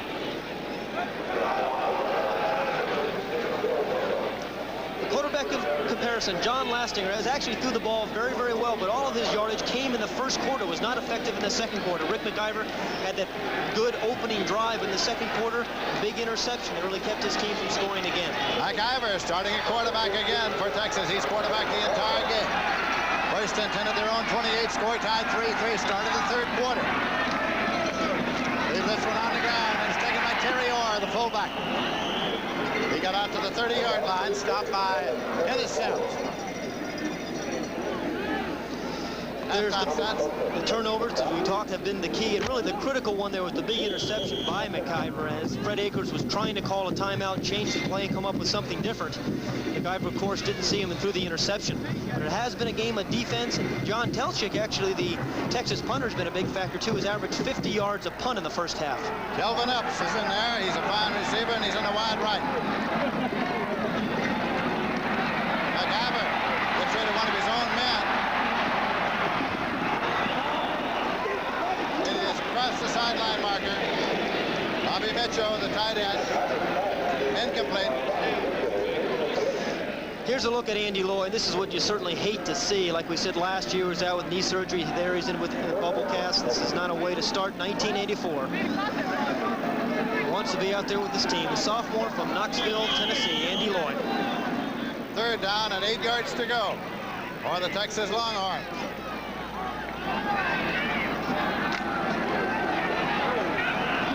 the wide right now is Bill Boy Bryant. And Duhan is in the wide left. McIver. Bryant. Incomplete. Bryant covered by Darrell Jones. Fourth down, the punting unit comes on. Other than really a couple of throws, Rick McIver has been throwing the ball a little bit behind his receiver. You see Bill Boy Bryant there open, but the ball was thrown away from him. It was a very difficult catch for Bryant to make. Telchik sent it to the punting. He's punted 3 times. 55, 59, 36. Back deep is Gary Moss. Moss standing back there about his 25-yard line.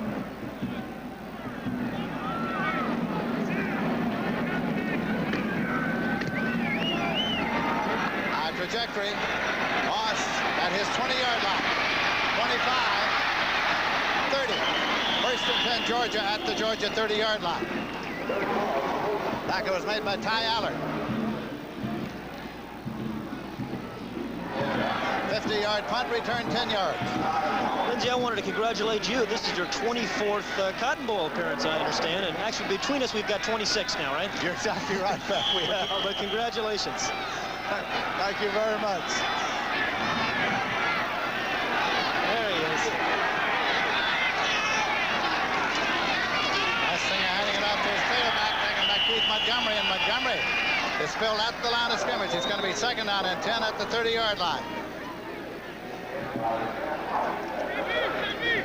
Well, it was a great treat to visit with Darrell Royal, because right here in this Cotton Bowl, I saw so many fine teams coached by Darrell Royal, who was, incidentally, during his playing days, an All-American quarterback at Oklahoma. Numbers on the rushes. Second and 10.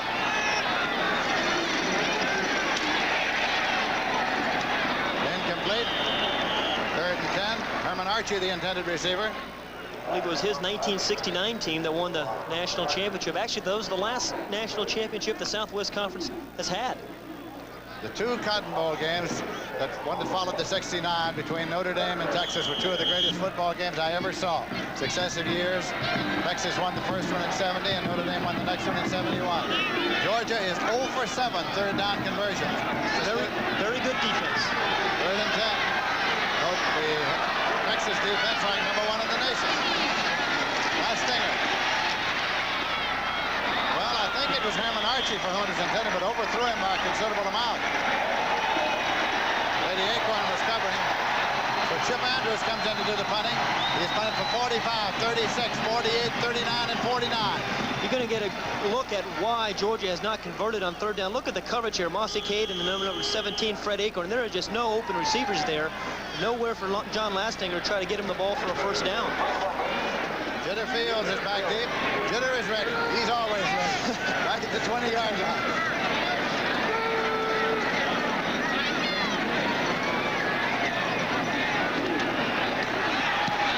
Well, he barely got that one off under a heavy rush. Jitter's up at the 30-yard line. Going to the 31, and that's the end of the line. It was a 40-yard punt with a 1-yard return.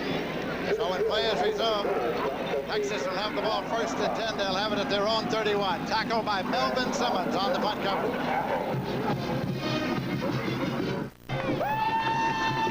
A 48th Cotton Bowl Classic. Texas against Georgia, 3-3 tie here in the third quarter. And they're moving it up. Texas has the ball. McIver's the quarterback. Have it at their own 31. Score by quarters. Texas has scored 135 points in the third quarter. The opponents 13. It's almost half the points they've scored all year. McIver is going to run it. No, he's not. He thought better of that and elected to go for the sideline. Picked up 2 yards. Terry Hogue edged him out over there.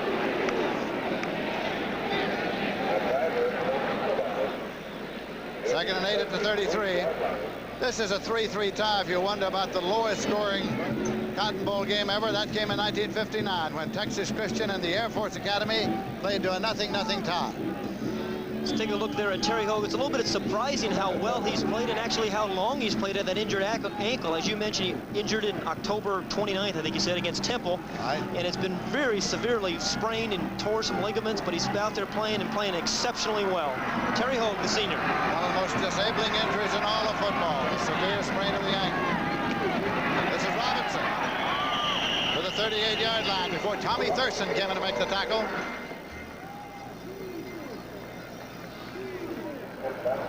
It's been a beautiful football afternoon here in Dallas. Game time temperature was 40 degrees. It's been bright and sunny. Watch the block there on number 90, Freddie Gilbert. It's 37, Terry Orr. The fullback came out, kicked him out, and allowed Robinson a little room. Robinson's carried 14 times for 36 yards.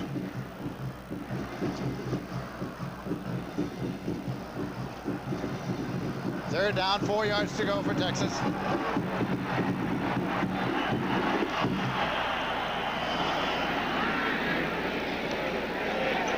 And a timeout for the Texas Longhorns. They want to talk it over.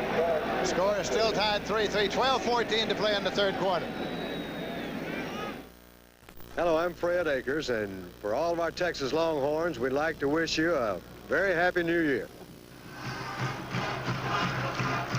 And the Texas Longhorns have the football here now at the Cotton Bowl. They scored first on their field goal, and it was matched by a Georgia field goal, and that's all the scoring we've had in this ball game so far. There's a look at Mike Ruther, number 57, and Doug Dawson. Both of those men have been out parts of this year, large parts of this year, with ankle injuries, as we saw Terry Hogue. It's actually nowadays in college football easier to come back from an arthroscopic knee surgery than it is from ankle injuries. Third down and 4 yards to go. Incomplete and the penalty marker down. Intended for Bill Boy Bryant, but there is a marker to be checked up. Another look at Rick McIver. Now remember, he has not really played very much this season, and all day long, other than that opening drive, he has thrown the ball behind receivers. One more look at Bill Boy Bryant. Again, it's to us away from him as catchable, but again, the ball should have been there on the numbers. A procedure penalty has been indicated against Texas. I think I can ask Bill Boy Bryant to change his name. I'm having a little trouble with that. A lot of alliteration there. Illegal procedure on the offense. Declined. Fourth down. They declined it to bring the punting unit onto the field. Telchik is out there. He's kicked 55, 59, 36, and 50. Kicks barefooted, of course. A little better today than it would have been a few days ago as far as the temperature is concerned. Gary Moss is deep to field it for Georgia, standing at his own 17-yard line.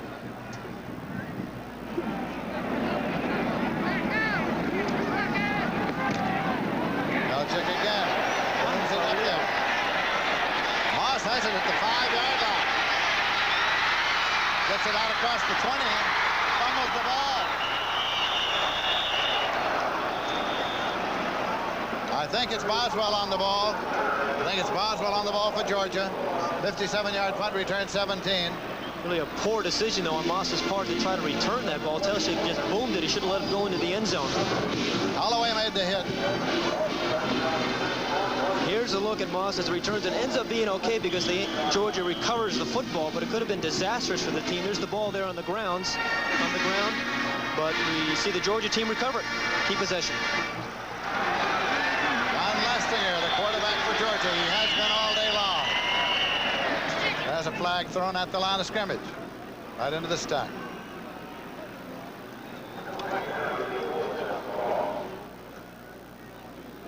Procedure against Georgia. There's John Lastinger. Like, again, when he's had time to throw the ball, he's thrown the ball pretty effectively. But this Georgia offense, in its last 4 possessions, has only had 3 plays and then had to punt. Georgia has not had a first down since the first quarter. Dead ball foul. illegal procedure on the offense. First down. 1st and 15. First Georgia penalty of the ball game.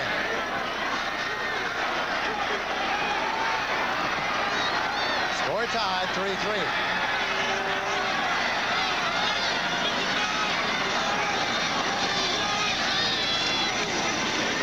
Fullback, Barry Young.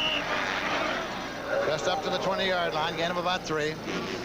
Lindsey, you mentioned it at halftime, but Vince Dooley feels that the longer his team can hang into this ball game, the better chance they have. They've been a very strong senior team here in the fourth quarter, actually dominated in the fourth quarter as Texas has in the third quarter. But he wants to hang in there and find some way to win in the fourth quarter as he's done all season long.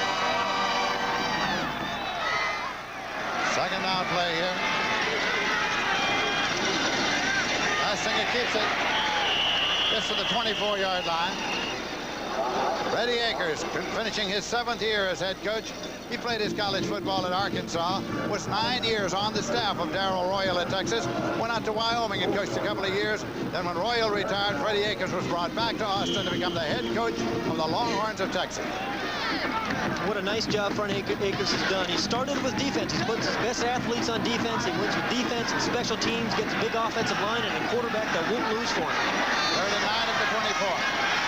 Archie in motion across. Putting it up, hoping Archie can get it, but he can't. It's across the sideline marker. Archie was being covered over there by Mossy K, the All-American cornerback. So the punting unit comes on now for Georgia. Here's one reason that pass was not completed. John Lastinger is going to get hit here by the middle linebacker, Jeff Lighty, number 60, after he throws the ball. I'll tell you what, that is tough being a quarterback taking that kind of punishment. Incidentally, Georgia now is 0-9 on 3rd down conversion. Andrews is in to punt. He's punted for 49, 36, 48, 39, 49, and 40 yards. Shit is ready. It is wound up. His teammates say he's on another page.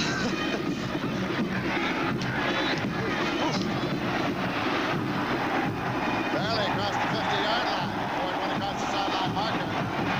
So that's going to give Texas very excellent field position. It will be 1st down and 10 yards to go, just about the 50-yard line, a 26-yard punt.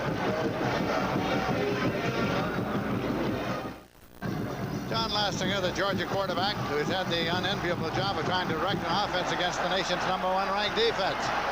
Texas with the ball at the 50-yard line. McIver is the quarterback. He's quarterbacking for all but one play. Marshall was in for a sneak. That's the tailback Robinson. Robinson got 2 yards to the 48-yard line, and Knox Culpepper brought him down. Neither one of these teams has been able to run the ball very well on 1st down. Constantly they find themselves in 2nd and long situations, 3rd and long situations, and have not been able to put anything really together in long drives. 10 minutes, 9 seconds remaining to be played in the 3rd quarter of this game, and the score is tied 3-3.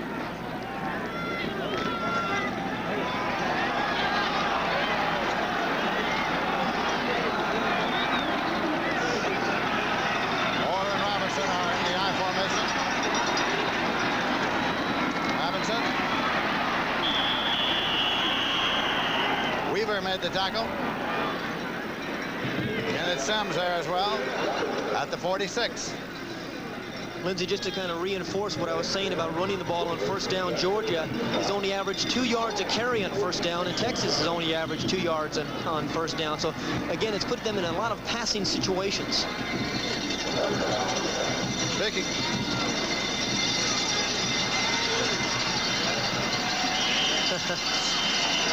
There are some people who would like to see Texas as national champions.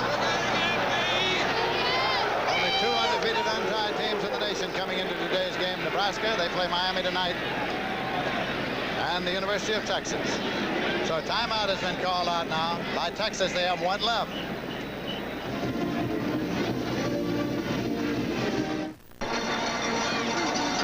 '48th Annual Cotton Bowl Classic here in Dallas, Texas. Lindsey Nelson, Pat Hayden, and Pat O'Brien. The Texas Longhorns have the football 3rd down and 6 yards to go at the 46-yard line of Georgia.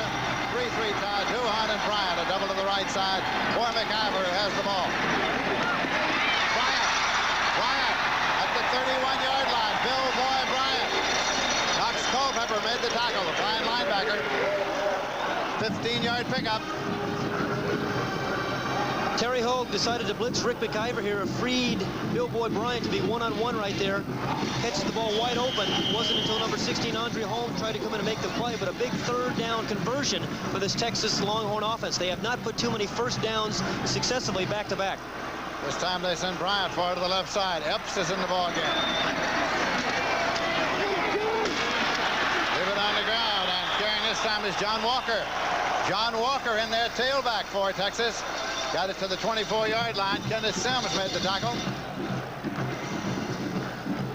John Walker is their speed back. They want to use him on pitches and sweeps to get him outside a little bit more than they do Ronnie Robinson, who was a fullback at the beginning of the season. Second down, about 3 yards to go. Walker's the tailback in the ball game, and Terry Orr is the fullback.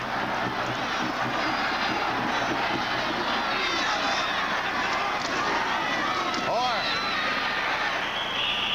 pulled in by Tommy Thurston, number 60. Lindsey, we should also mention that Texas has actually used 2 of their 3 timeouts here in the third quarter. In this type of football game, it's 3-3 that's going to come down, possibly down to the last few minutes in the fourth quarter. That could be a critical factor. Third down coming up. About 1.5 yards to go, maybe 2. Holloway is in there at fullback now. They're in a power I formation. Short yardage, try to pick it up. And Walker the leaper, looking for 2. John Walker the leaper went up.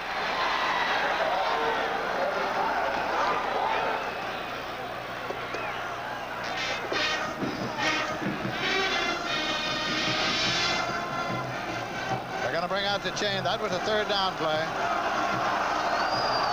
Third and short. A possible national championship is on the line. John Walker, a 7-foot high jumper. They give them the ball deep in the I formation. Look who there, number 14, Terry Hogue is there again, putting some penetration on. But right to 60, Tommy Thurston is there to put the stop and try to stop him from making the first down, which he did. It's 4th down. 4th down and 1 yard to go. Ball is at the 22-yard line. They're going to try the field goal here. Score time 3-3, a 40-yarder. 40-yard attempt. Jeff Ward doing the kicking. He's the freshman from Austin. Ward's 40-yard attempt. And it's good. It's good, and the Texas Longhorns have their second successful field goal of the day, and they lead 6-3.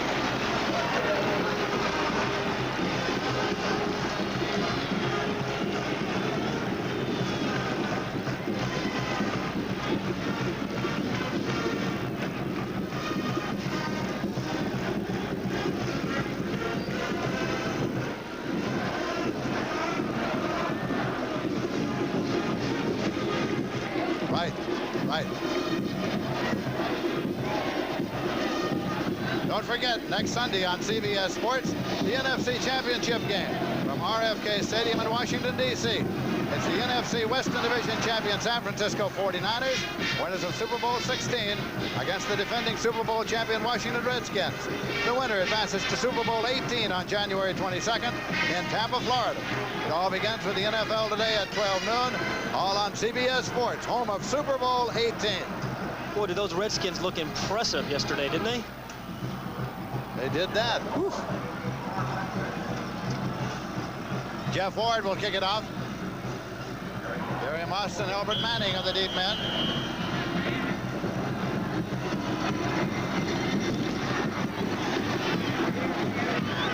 Manning at the 4, 5-10. Manning confronted at the 15-yard line. He was stood up by Stephen Braggs.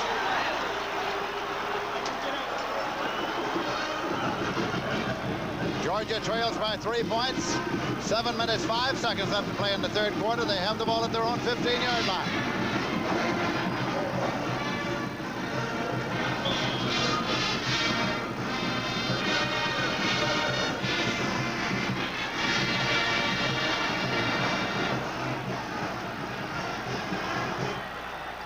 Lastinger still the quarterback for Georgia.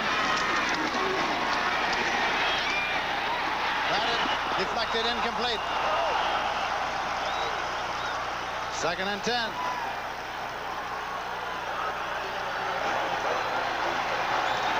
It It was Buchanan and Edwards. And they're on Lastinger. Texas crowd is alive here at the Cotton Bowl. Lastinger in the first half was 5 for 8, 58 yards. In the second half, he's 0 for 4.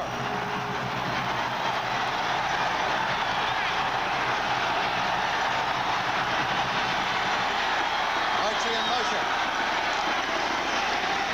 Got a tailback draw. Montgomery carrying, and he gets out there to the 27-yard line. That's enough for a first down. Fred Acorn made the tackle. Very good call against this aggressive Texas front. Run a draw play. When you're having trouble protecting your quarterback, this is one way to try to slow the rush down. Run a draw to Keith Montgomery. You saw the defenders run right by Montgomery, hit a big hole there, picked up a key first down for the Georgia offense. He picked up 13 yards, which is the longest rushing gain of the day. All right, one more look at Keith Montgomery. Again, just picking his way, finding his way into the secondary, but it was an important first down for this Georgia offense. Williams got away. Texas recovered the fumble, and it was Ty Allard on the ball. First Georgia turnover of the day. 1st and 10 Texas at the Georgia 38-yard line.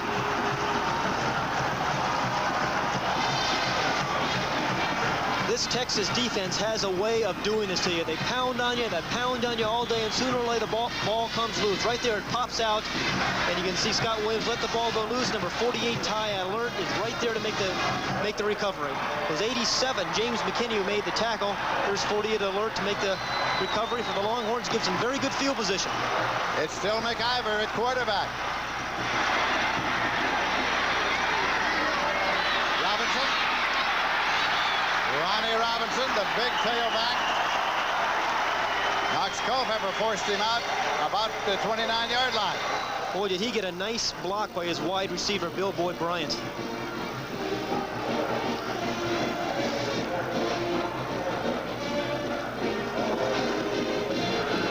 Kelvin Epps is coming into the ballgame now for Texas. They like to throw long to him. There he is. It's a throwing down. You're right, Lindsey. It's second and short. It's a waist down. Ian Duhon, a double to the left side. That's Epps in motion across right. Robinson gets the 1st and 10. At the 23-yard line, Tony Flack made the stop.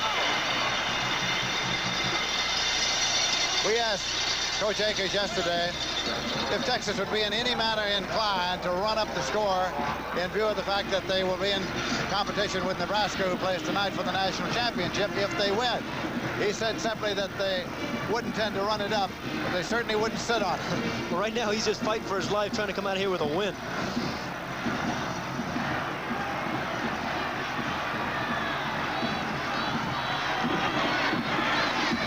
McIver waiting for the snap. Gives it to his fullback. And again, it's Terry Orr down to the 20-yard line. You mentioned Fred Akers. He was talking with us about winning the national championship, and he said part of the problem was, of course, Nebraska getting off to that fast start against Penn State in the early season on television. It's been very difficult to close the gap, and that offense of Nebraska's has really been explosive, and offense really scores points in the polls. That's true. Epps and Duhon are the wide receivers. 2nd and 6. Robinson powers his way down inside the 15-yard line. Kenneth Sims made the stop for Georgia.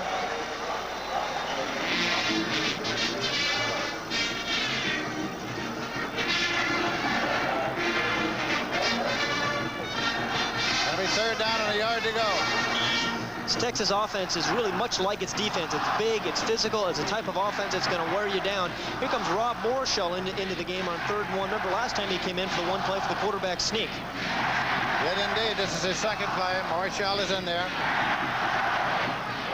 That's set up in a power formation.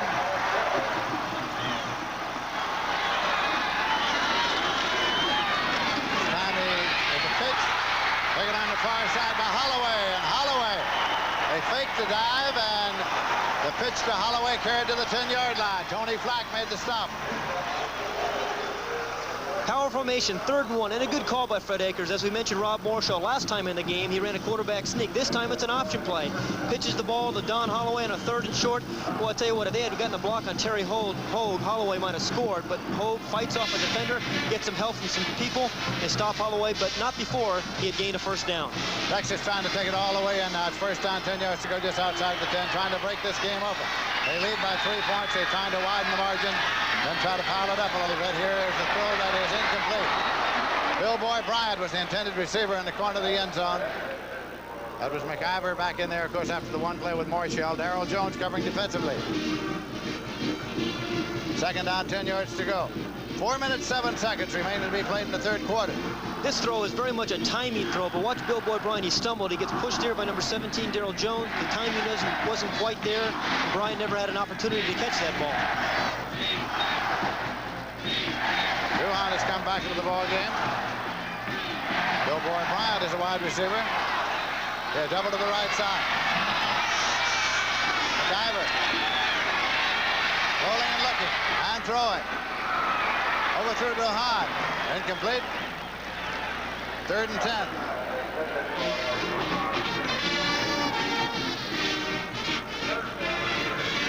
Big 3rd down play coming here now for Texas. McIver is 8 for 22, 168 yards.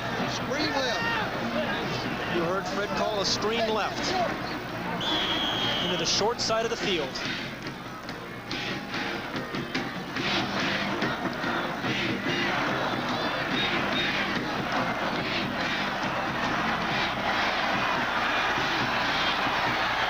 Epson Duhan a wide.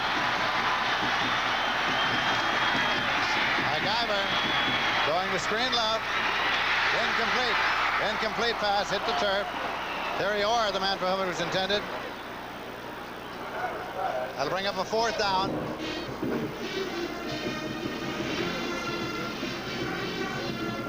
You heard Fred Akers call the play. He wanted to run a screen left into the short side of the field, and he had it pretty well set up. Terry Orr had some people out in front of him. You can see Rick McIver roll to his right, trying to draw the defense over. He just didn't quite get enough on the ball. Again, he's under a little bit of pressure. Doesn't get enough on the ball because he was jump up there. But look at the 2 or 3 offensive linemen out in front of Orr. Had he caught it, he might have scored there. Ward is in to attempt. He has had one good for 22, one good for 40, and missed the 43. And it's good. 27-yard field goal is good by Jeff Ward. That increases the lead of Texas to 6 points. So the Longhorns, undefeated, untied for the season, have had successive field goals, and it is 9-3, Texas leading. They've teed it up now, and it'll be Jeff Ward kicking off. Back deep, Gary Moss and Elbert Manning to receive it for Georgia. The Bulldogs still trail by only 6 points. Touchdown on the conversion could put them out in front by 1. There are the deep men, Moss and Manning.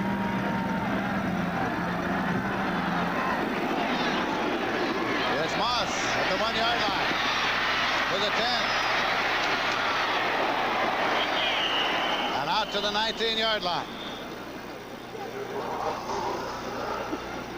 Let's look again at the screenplay tried just a moment ago by Texas before the field goal. Again, we saw Terry Orr out here on the short side of the field, but he's got 3 or 4 blockers out in front of him, and he had this ball up in his chest and catchable. Terry Orr might have scored, and the difference, of course, was between a field goal which they made and a possible touchdown, which would have been a 4-point difference. Now, of course, the Bulldogs are only down by 6. The touchdown would win it. Don Lastinger still quarterbacking, 1st and 10 at the 19-yard line. Montgomery got 2 to the 21. Tony Edwards, middle linebacker. There's Orr. Finesse runner, very good receiver, but didn't have an opportunity to catch that ball. Tony Edwards, Big E, he calls himself. He nicknamed himself.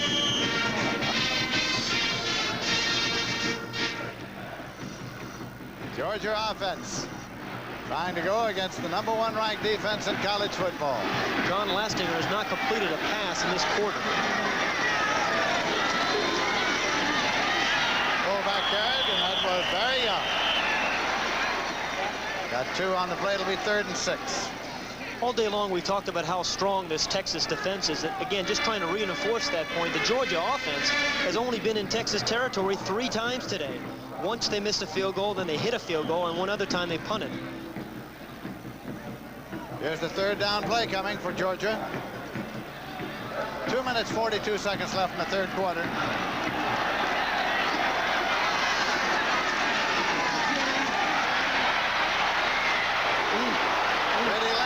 Freddie Lane with some speed. Freddie Lane across the 50.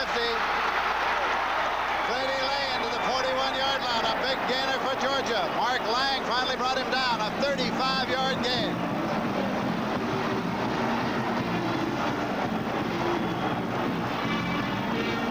This is the 5th reverse that Freddie Lane has run this year, and give Vince Dooley some credit.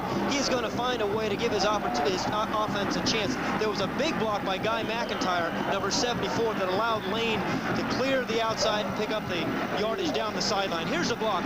Guy McIntyre, top of the left screen, number 74, right there on Ty Alner. That's Guy McIntyre, the All-Southeastern Conference tackle. Pitch to the tailback, and Montgomery is stacked up after a gain of about 2 by Mike McCannon. It's at the 40-yard line. Again, a reverse is another way of trying to slow down an aggressive, penetrating type of defense that this Texas front.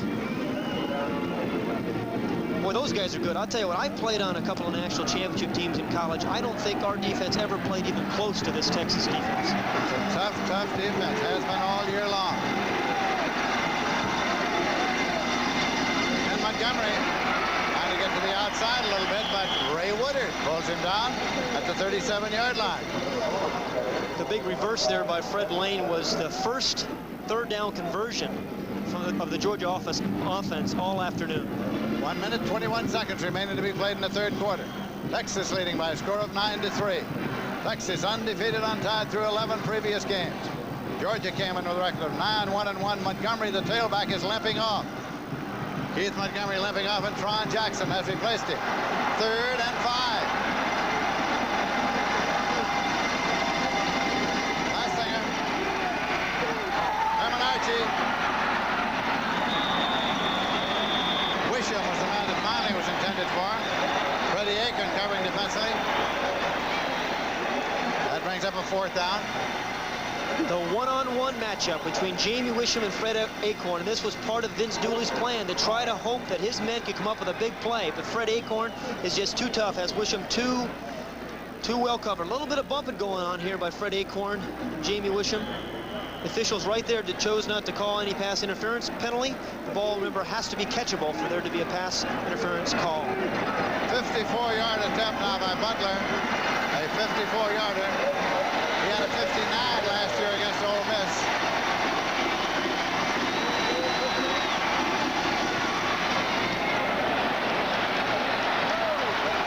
It is no good. It's wide to the left side, and the ball goes over at the line of scrimmage.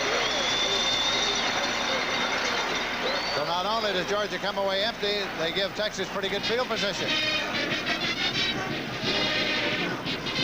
Look again at the kick. Got close, came to the left side. Long enough and high enough, but the direction was just off a little bit. Line of scrimmage is the 37-yard line. 48 seconds remaining in the 3rd quarter.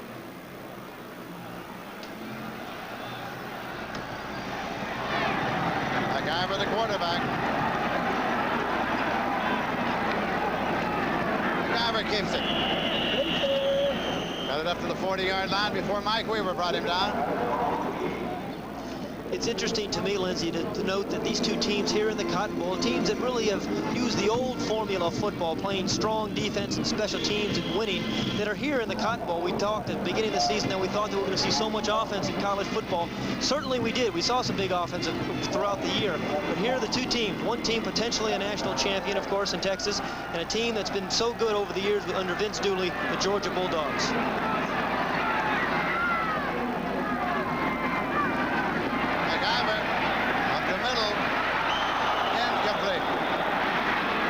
Intended for Duhan. Now let's go down to the field to Pat O'Brien. Thank you, Lindsey. I want to talk about Ronnie Robinson, the talented fullback from Texas. He got in here free today, but he used to get in here free all the time because he used to park cars right over the wall there for the Cotton Bowl at the Texas-Oklahoma game and at the Cotton Bowl, and always dreamed of actually coming in here and playing. Ronnie Robinson, not a freeloader, but, you know, he got in free a few times. Back to you, Lindsey. Okay, Pat O'Brien. It's at the 41-yard line here. 3rd down and 6 yards to go for Texas. Grabber faked the draw. Puts it up to Duhan. Intercepted by Flack. Tony Flack intercepted. He had 2 during the regular season. Georgia again gets the ball on a Texas turnover. Time ran out on the clock during the play. 3rd turnover by the Texas offense. Really caused this interception was incredible pressure by Freddie Gilbert, number 90, right there. Forced McIver to throw the ball before he wanted to, and there is Tony Flack, the sophomore, as you mentioned, who made his 3rd interception. The ball was trying to go to number 7, Brent Duhan, but the ball underthrown. Flack read it all the way, was there to make the interception. That's the end of the 3rd quarter. The score, Texas 9 and the Bulldogs 3. The 48th Annual Cotton Bowl Classic, an exclusive presentation of CBS Sports. We'll be back with 4th quarter action after this message and a word from your local station. Come back at it.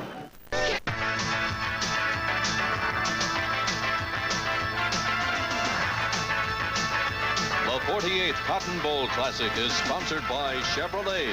America is on the move, and Chevrolet is supplying the wheels. Chevrolet and you taking charge. Wang, the office automation computer people.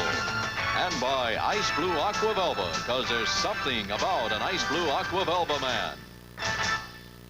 We've got a quarter to go. Georgia has the ball 1st and 10 at their own 32, and Georgia trails by 6 points. John Lastinger has quarterbacked them all day long. Lastinger has the ball. Going long to Herman Archie. Intercepted. Jerry Gray returning. He had 4 during the season. Returned it to the 38-yard line. All-American Jerry Gray. 2nd Georgia turnover. It has been a day of big defensive plays, just as we expected. The ball was overthrown. John Lastinger really should not have thrown it. He was double covered, the receiver was. Jerry Gray plays the center fielder as he is. Another good reason why he's been an All-American. His 5th interception of the year. He's come up with big play after big play, not only today, but all season long. Only a junior, Jerry Gray. 1st and 10 at the 38-yard line. McIver still the Texas quarterback. He's quarterbacked them all but 2 plays today.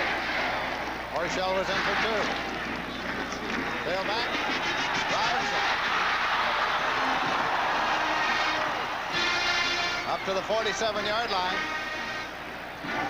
He fumbled the ball, but the official called it dead down. Dean and Culpepper on the tackle. Jerry Gray, the All-American. Talked about how Fred Akers puts his best athletes back there in the defensive backfield. He was a high school quarterback, Jerry Gray was. Mossy Cade was a high school running back. Fred Acorn's on the track team here at Texas. That was a gain of 9 yards for Robinson. He's carried 20 times for 68 yards today. Played most of the season at fullback before being moved over to tailback. Freddie Akers used a variety of tailbacks throughout the season. Robinson and Orr in that I formation. Bobby Mitchell, the tight end, moving over. Orr's got the ball. Moved to the 49. Jake Richardson made the tackle for Georgia. It was 2nd and 1. Orr was looking for the 1st down. And he got it. 1st and 10.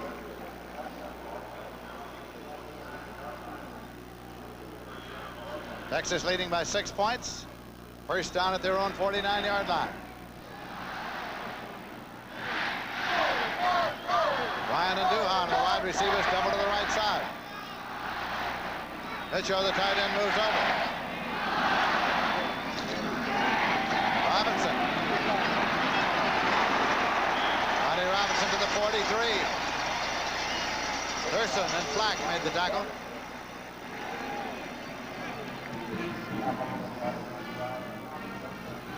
And about 8, it'll be 2nd down and 2.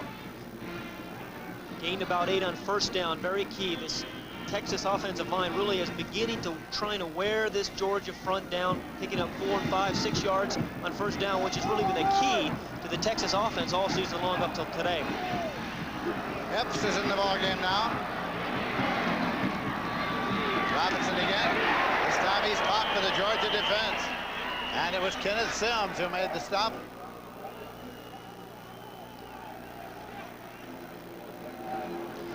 Georgia can hit you a little bit here, too. Watch Kenneth Sims, number 57. He's going to come in and put a stop on Ronnie Robinson. He might wish he was back out parking cars. We had a few tempos flare there. The officials separated them, and a penalty marker's gone down, and the officials talk it over. Looks like it's going to be on Georgia.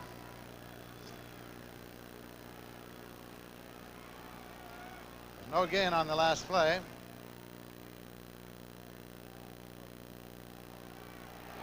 Personal foul against Georgia. Boy, what a big penalty that is. First major penalty of the game against Georgia.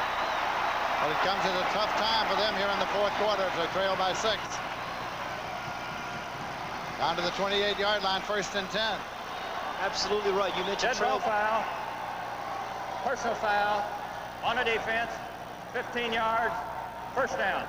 You mentioned trail by 6, and that's exactly what Georgia wanted to do, was hanging it in close to the fourth quarter and try to come back. But this is putting Texas again once more in the range of their field goal kicker, Jeff Ward. 12 minutes, 56 seconds left to play in this game. McIver, Orr, Robinson in that eye.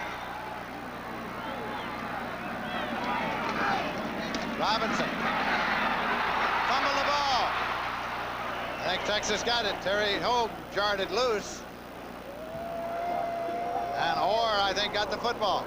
You are right. Terry Hogue did jar loose again. It's amazing to me how well he has played today. We've heard so many things about him over the course of the year. He has lived up to everybody's expectations.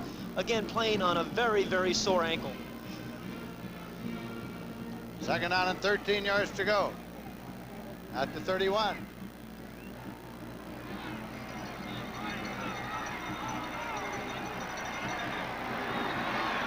Ryan and Duhan, a double to the left side.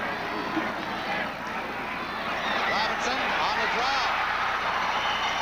Looked for a moment as though they were having trouble with the exchange. Darrell Jones made the tackle.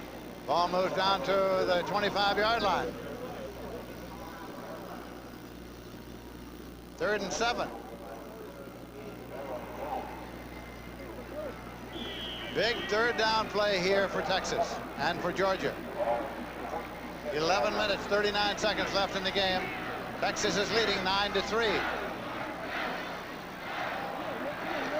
Epps is coming to the ball game. Duhan to the right, Epps to the left. Robinson and Orr in the eye. Robinson trying to get to the first down sticks, but off balance as Donald Chumley made the initial contact. Robinson got only to the 23-yard line.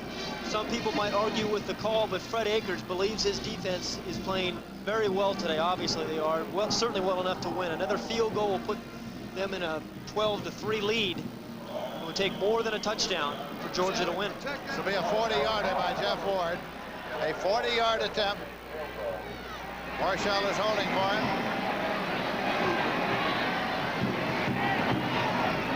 Ward's kick is no good. Wide to the left side. So Ward misses, and the score remains. The Longhorns 9 and Georgia 3. This has been a defensive battle here today, and a battle of field goal kickers in which we have had no touchdown scored. At the Cotton Bowl in Dallas, Texas, Georgia has the ball on their own 23. It was in the game against Florida, a big game. But the score was 9-3, Florida leading, and Georgia had the ball on their own 1-yard line. They drove it 99 yards for a touchdown and won it 10-9. This game's beginning to look more and more like that Florida-Georgia game. That's Archie across. Give it to the tailback, Keith Montgomery. Penalty marker goes into the stack. I beg your pardon, Tron Jackson was in there, tailback. Tron Jackson at the penalty marker is thrown. Lang made the tackle.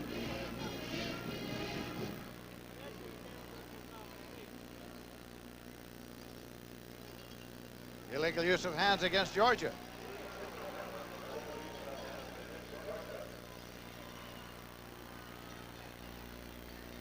Vince Dooley. And Fred Akers, two of the fine college football coaches in the land. 1964, when Vince Dooley became the head coach at Georgia, Fred Akers was also a head coach in high school. Illegal use of hands. 5-yard penalty. Offense. First down. 1st and 15. Ron Jackson and Barry Young in that backfield for Georgia. At that 1st and 11. This time, Tron Jackson goes nowhere because Jeff Lighting is there. And Lighting is hobbling. Coming off. If you could bind and publish all the Lighting stories I've heard this week, you'd have a large volume. So he and Lastinger met Tuesday night and talked a little bit. And when asked what Lighting said to Lastinger, Lastinger said, "I don't like quarterbacks." That's what he told him. Hey, boys. 2nd and 13. Lastinger goes up the sideline. Incomplete. Trying to get it to Wisham.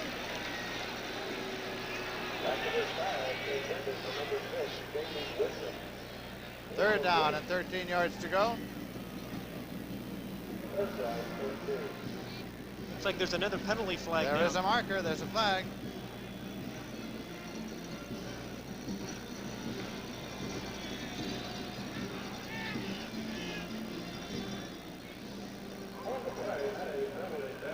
This one against Texas. A big one. Roughing the passer. Roughing the passer. See the ball clearly away. John Lastinger had gotten rid of the ball. The hit was late. Fish was there to make the call. Defense, roughing the passer, 15 yards, automatic first down. 1st and 10 at the 35-yard line. So the Georgia Bulldogs stay alive. Texas is leading 9-3. We have 9 minutes, 40 seconds left to play in the game. Lastinger throws a screen left. Get it out there, taken by Tron Jackson. Boy, did Ed Williams make a saving tackle there. Jackson is a burner. They like to get that ball outside to him. Ed Williams on the tackle from Odessa, Texas. That is John Lastinger's first completion this half, but I'll tell you what, it could have been a very big play. Ed Williams, who you're looking at right there, went over and made a fabulous stop because Tron Jackson had nothing but room in front of him. Double receivers to the left side. 2nd down, 2 yards to go. Archie in motion across. The fullback, Barry Young, looks for the first down, and he may have picked it up. Tony Edwards in there spelling Lighting made the tackle at middle linebacker. DeGrate was there. We may find that roughing the passer penalty against John Lastinger a few plays ago very critical in this ball game because if you recall, had that not been the roughing the passer penalty, it would have been a 3rd and 13 for Georgia. Georgia is not a 3rd and 13 type of offense. 1st and 10 now for Georgia. Ball at their 46-yard line. Texas is leading 9-3. Archie's in the wide left. Harris is in the wide right. Harris is going to throw, and he throws long to Harris. Archie to Harris. Archie lies down on the turf on his back. They tried the dipsy doodle play, and Archie is disappointed. Boy, was Kevin Harris open. We saw Georgia set this up, but they ran a couple of reverses early in the game with Fred Lane.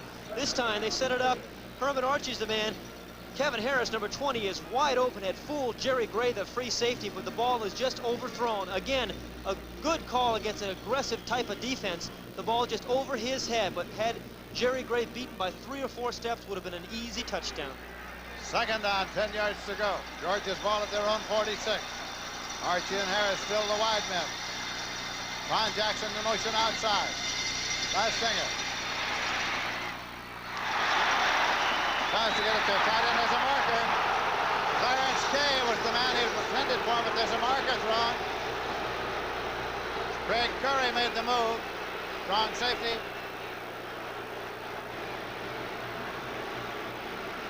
That's the first time we've called Clarence Day's name on a pass play today. Interference call. Second big penalty against Texas on this drive. Again, they're trying to get to the big tight end, Clarence Kay. Craig Curry, number 5, comes in behind, and he's trying to get the ball, goes over the shoulder in front of Clarence Kay, knocks it down. Now, Craig Curry should have an equal opportunity to the ball, but the official says that he interfered. The booing is from the Texas fans, of course, who disagree. One more look from Craig Curry, over the shoulder. He's going after the ball, hits the ball, and the man at the same time. Was a very close call. Last stinger. No gain on the option play. The point being, though, the Texas defense has had 2 very critical big penalties against them this drive. You see the time inset, lower right-hand corner of your screen. Clock is running. That's time remaining in the game. Texas is leading 9-3. Second down and 10 yards to go. Georgia at the Texas 48. Fans are still unhappy. They're still booing a draw play. Tron Jackson to the 45. He got 3 yards on the play. 3rd and 7 coming up. 3rd and 7. Big play here for the Georgia offense. Can Georgia keep the drive alive, trailing by 6 points? Or can they not? Will they have to give up the ball on a punt? Kevin Harris goes to a wide left. Herman Archie to a short right. Archie in motion across all the way. Lastinger. Harris double team. Incomplete, no flags. That was Acorn covering. 4th down, 7 yards to go. Again, a poor decision by John Lastinger, thrown into double coverage, but again, they're close to pass interference here. Kevin Harris, number 20, is down the field, double covered by Fred Acorn and Craig Curry. Now watch Craig Curry, number 5. It looks like he pushes them. If there was going to be pass interference, it was going to be on that play rather than the play before, but the official did not call that one. However, he did call the one earlier on Craig Curry. Chip Andrews in to do the punting. His last punt was a 26. His average 40.4. One more look, number 5, Craig Curry. Looks like he pushes Harris, the receiver, there before the ball came down. That is pass interference. Andrews waiting for the snap. Bearcat signal goes up, but they're not going to try to field it, and it's into the end zone. Touchback, 45-yard punt and no return. They had Jerry Gray back there in the safety. It will be 1st down and 10 yards to go. Texas gets the ball at their own 20, and Texas is leading 9-3. 7:04 to play in this game. About pass interference. The ball is coming down. Craig Curry runs right through Kevin Harris, knocks him down there. The ball is coming down. That is clearly pass interference. The official was not there to make the call. So now Texas has the ball 1st and 10 at the 20-yard line. They're leading in the game 9-3. McIver is still the quarterback. Gives it to his tailback, Ronnie Robinson, who gets 2 yards to the 22, 2nd and 8. Kenneth Sims made the tackle. And all the while, that clock is running. That is time remaining in this game. Robinson has carried 26 times for 82 yards today.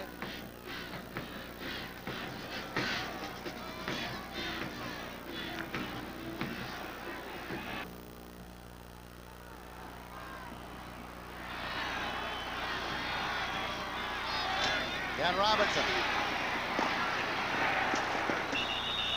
Went out of bounds at the 24, got 2 more. It'll be 3rd and 6, and it was Thurston and Flack on defense.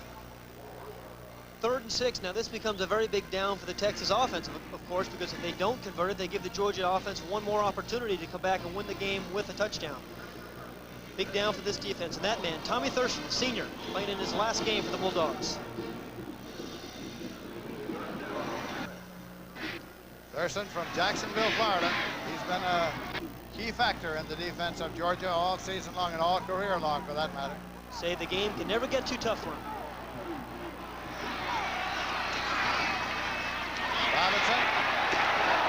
Well, he was trying to dive up to the sticks, but he didn't make it.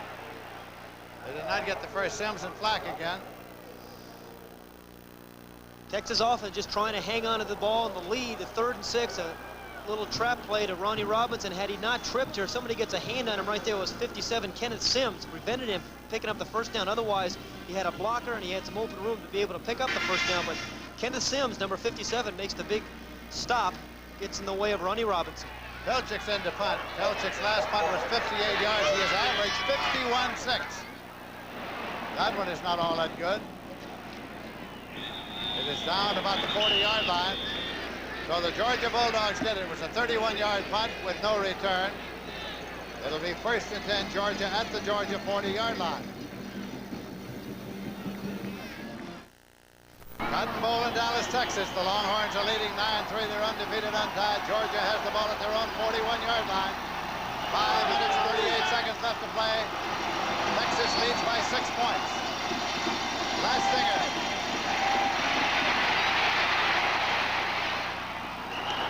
It is incomplete. He was trying to get a tight end screen off to Clarence Cave.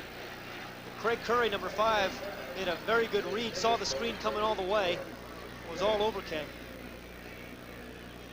Lastinger in the first half, 5 for 8, 58 yards. Pressure that's been on Jan Lastinger all afternoon. Number 99, Tony DeGreat there, again causing John Lastinger to throw the football a little before he wanted to. Lastinger in the second half is 1 for 10, 8 yards, and 1 interception.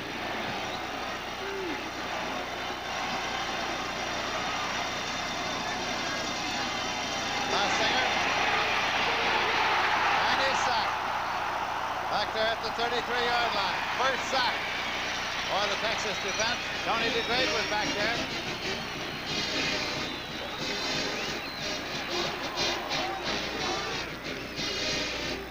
Eric Holly was back there as well.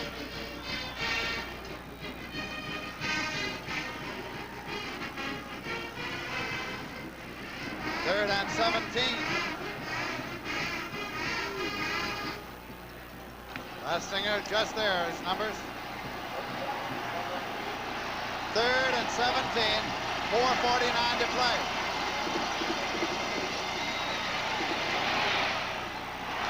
Headed for Archie, incomplete. That brings up a 4th down. Felt was the man who was in the face of Lastinger. Boy, was he ever, and so was Ray Woodard.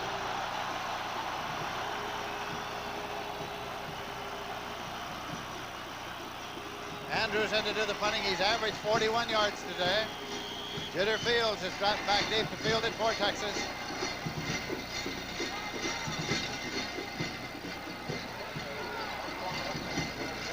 Ansley will make the snap in deep punt formation.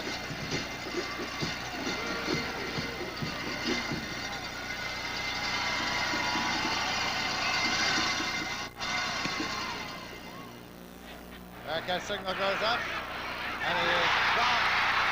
The scramble is on, and Georgia's got the football at the 23-yard line. Georgia's got the football. Curry tried to field it. Moss got the ball. 4th turnover by Texas. Georgia, trailing by 6 points, has it 1st and 10 at the Texas 23-yard line with 4:32 to play. Vince Dooley may have been a problem, but Craig Curry, number 5, right there over shoulder. The ball comes out of his hands. Jitter Fields, number 25, can't hang on to it. Moss, number 24, is make the recovery. But Vince Dooley said all we want to do is be able to hang in there in the 4th quarter and find a way to win. A big turnover puts him in a position to do so. Motion all the way across. Herman Archie. That's the fullback, Barry Young. To the 21-yard line. Ray Woodard made the tackle. 2nd and 8. Can the Texas defense now, ranked number 1 in the nation, keep Georgia out of the end zone here? If Georgia can drive in and score, they would tie the score, and then the conversion would make it possible for them to take the lead. It's the best Georgia position to start a drive of the ball game. Ron Jackson. Ron Jackson out to the 17-yard line. Mark Lang made the tackle. One more time, this Texas defense, the senior defense, is going to ask to be stopped an offensive team late in the ball game. They've done that a number of times this year. We've seen it against SMU. They did it against Baylor. 3rd down and 4 yards to go. One of the key plays of the day right here. 3rd and 4 for Georgia. Harris to the left side. Archie short to the right side. Archie in motion across. Lastinger's got it. Lastinger's got the first down. Lastinger trying to get in. Touchdown! Touchdown, Lastinger. 17 yards.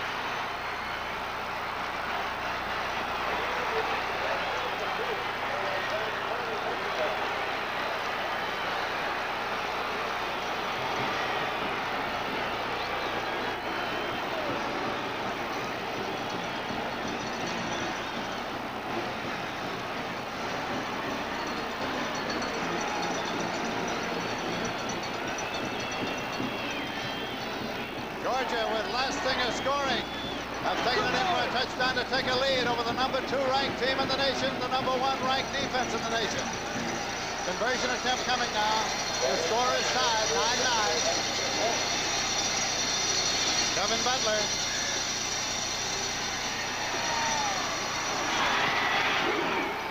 It's good. Georgia leads 10-9. Going to find a way for his team to win. A big play by him. He comes down, it's an option play. He reads it perfectly. It's man-to-man defense. Nobody picks up Lastinger. He finds a way to get in the end zone. But again, it's been an opportunistic Georgia team all season long that's battled back in the 4th quarter. Hung in there against teams sometimes better than they, but somehow found a way to win, like they did against teams like Florida. One more look. Here is one more look at John Lastinger. He makes this run and the dive into the end zone on sheer determination and guts. His last game as a senior. We have 3.5 minutes left to play in this game. Georgia's leading, and now they have to hang on as Texas will be coming at them, and they have a lot of time. John Lastinger, the man who just ran the ball in for the touchdown. John Lastinger said this is the biggest game of his career because it's my last one. Kevin Butler will kick it off for Georgia. Kevin Epps and Tony Tillman are back to receive it for Texas. The Longhorns trail by a point. They want the football. Long kickoff across the end line. So that brings it out to the 20-yard line on the touchback, 1st and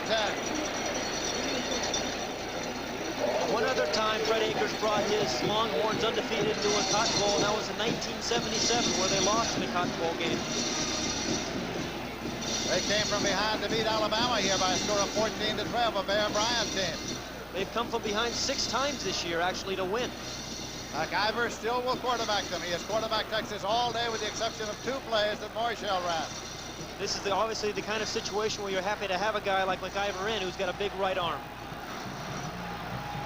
8 for 25, 168 yards and 2 interceptions for McIver. McIver chased out of the pocket for the Georgia defense. Goes out of bounds for a loss back at the 14-yard line, a loss of 6 in the 3rd sack. Kenneth Sims was the man who was pressing him over to the sideline.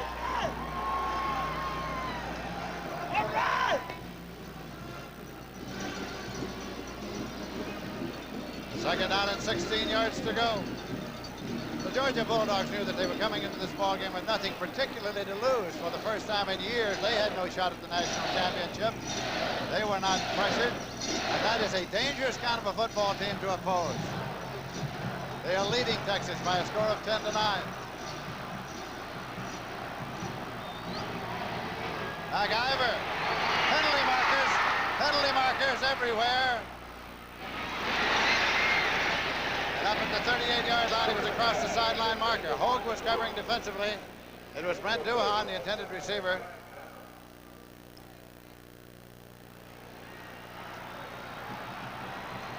Holding against Texas.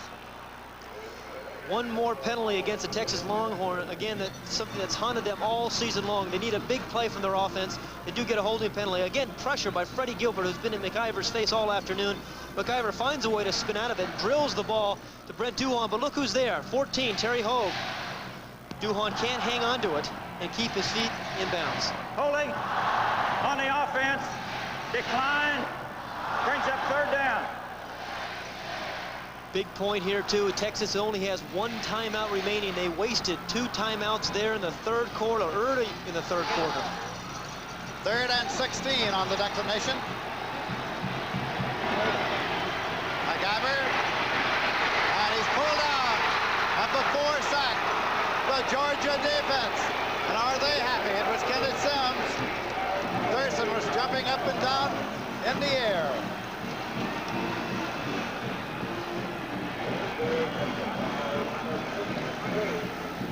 One more look at the Georgia defense has been tenacious all after 57. Kenneth Sims just puts a move there on 58. Adam Schreiber gets around him. 57 is there to help make a teammate make a sack. Big defense again by the Georgia Bulldogs. Belichick kicking. His last was 31. He's averaged 48 too. That's not going to carry very far either. It hits it to 35 and takes a Texas roll up to the 40 and the 45-yard line. Georgia will get the ball in Texas territory. 38-yard punt for Telchik, who has been moving about 50 and more all day long. Chevy top. Georgia with the ball, 1st and 10 at the Texas 45. Georgia leading 10-9. Lastinger handing it out. Taken by Barry Young. Barry Young to the 42-yard line. And a 3-2nd and 7. Tony DeGrade made the tackle. The clock is running, and we have now 2 minutes. Exactly 2 minutes to play in this game.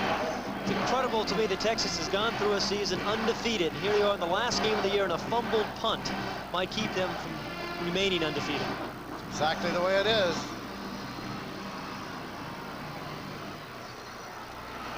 They're using up all the clock they can use. It's wound down to 1:42 now, 1:41 and running. That's Williams, fullback, in motion over and back. Lastinger keeps it, dives up to the 40. They understand that clock. The Longhorns have only 1 timeout left. You'll recall that they used 2 earlier in this half. Ball is at the 40-yard line. Again at 2. It is 3rd down. 5 yards to go. Thanks to Bill Friel, our spotter, Mike Swanson, our statistician, and all of those from the University of Texas and the University of Georgia and the Cotton Bowl Athletic Association for their hospitality in making our stay here so pleasant this week. 3rd and 5, 1:04 on the clock. Lastinger doesn't want the sideline. Doesn't want to get to the sideline to stop the clock. Out to the 36-yard line. Mark Lang, Jerry Gray made the stop.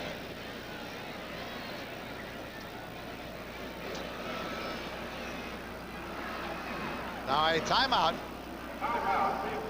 A timeout has been taken. Texas, their last one. 55 seconds to play in the Cotton Bowl game. Georgia 10, Texas 9. 4th down, 1 yard to go. Georgia has the ball at the Texas 36-yard line. Texas came into the game undefeated, untied, ranked number 2 in the nation's number 1 ranked defense. Georgia came in as the number 7 ranked team in the nation. That's Williams, motion. Young looks for the yard, struggling to try to pick it up. Georgia players think they did. Barry Young carried. The referee's looking to the sideline. Says bring him out. They're going to bring the chain out and measure to see if Young picks up the 1st down.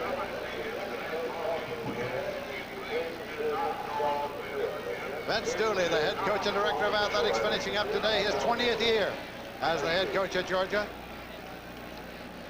An anxious Texas team.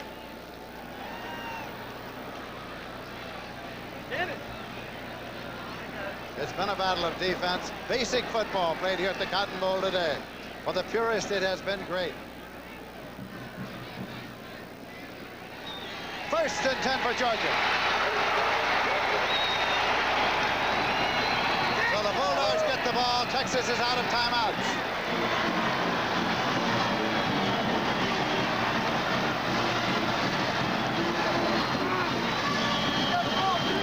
Clock will start. It's running now.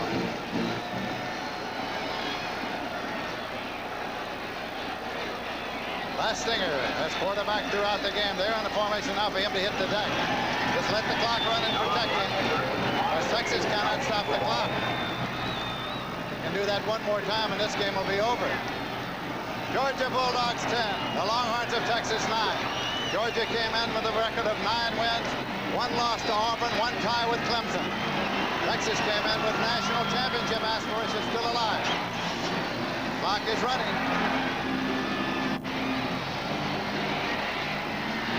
Down to 10, down to 8, down to 7. The crowd is counting it off. 5, 4, 3, 2. They don't have to snap it again. Time has run out and the ball game is over, and Georgia has upset Texas 10-9.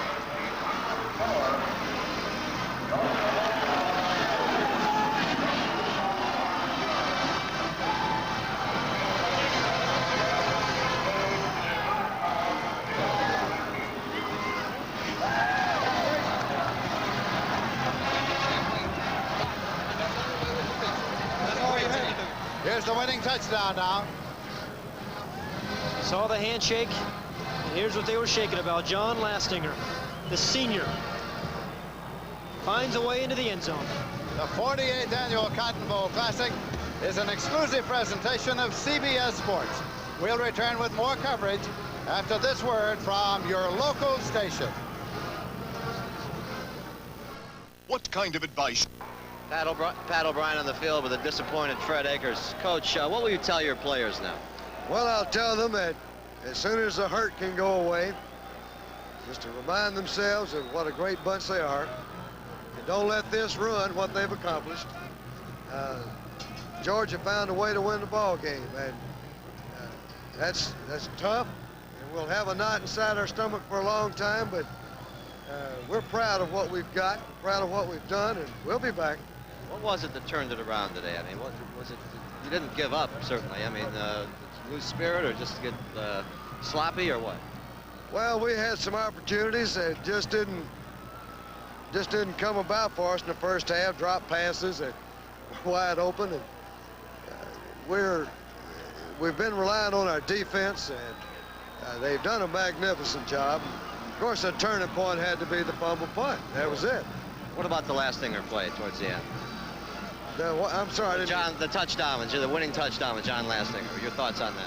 Well, he's a great little competitor, and you can't just say that we're the only football team out there. Georgia has good football players, and they executed it well, and he got it in there. You know, we have to compliment them. They found a way to win. Coach, I know these are terrible interviews to do. Congratulations on a great season, and thank you for being with us. Thank all right? you, man. Thank you, Coach. Coach Fred Akers, obviously very disappointed. Let's go back to Lindsey Nelson.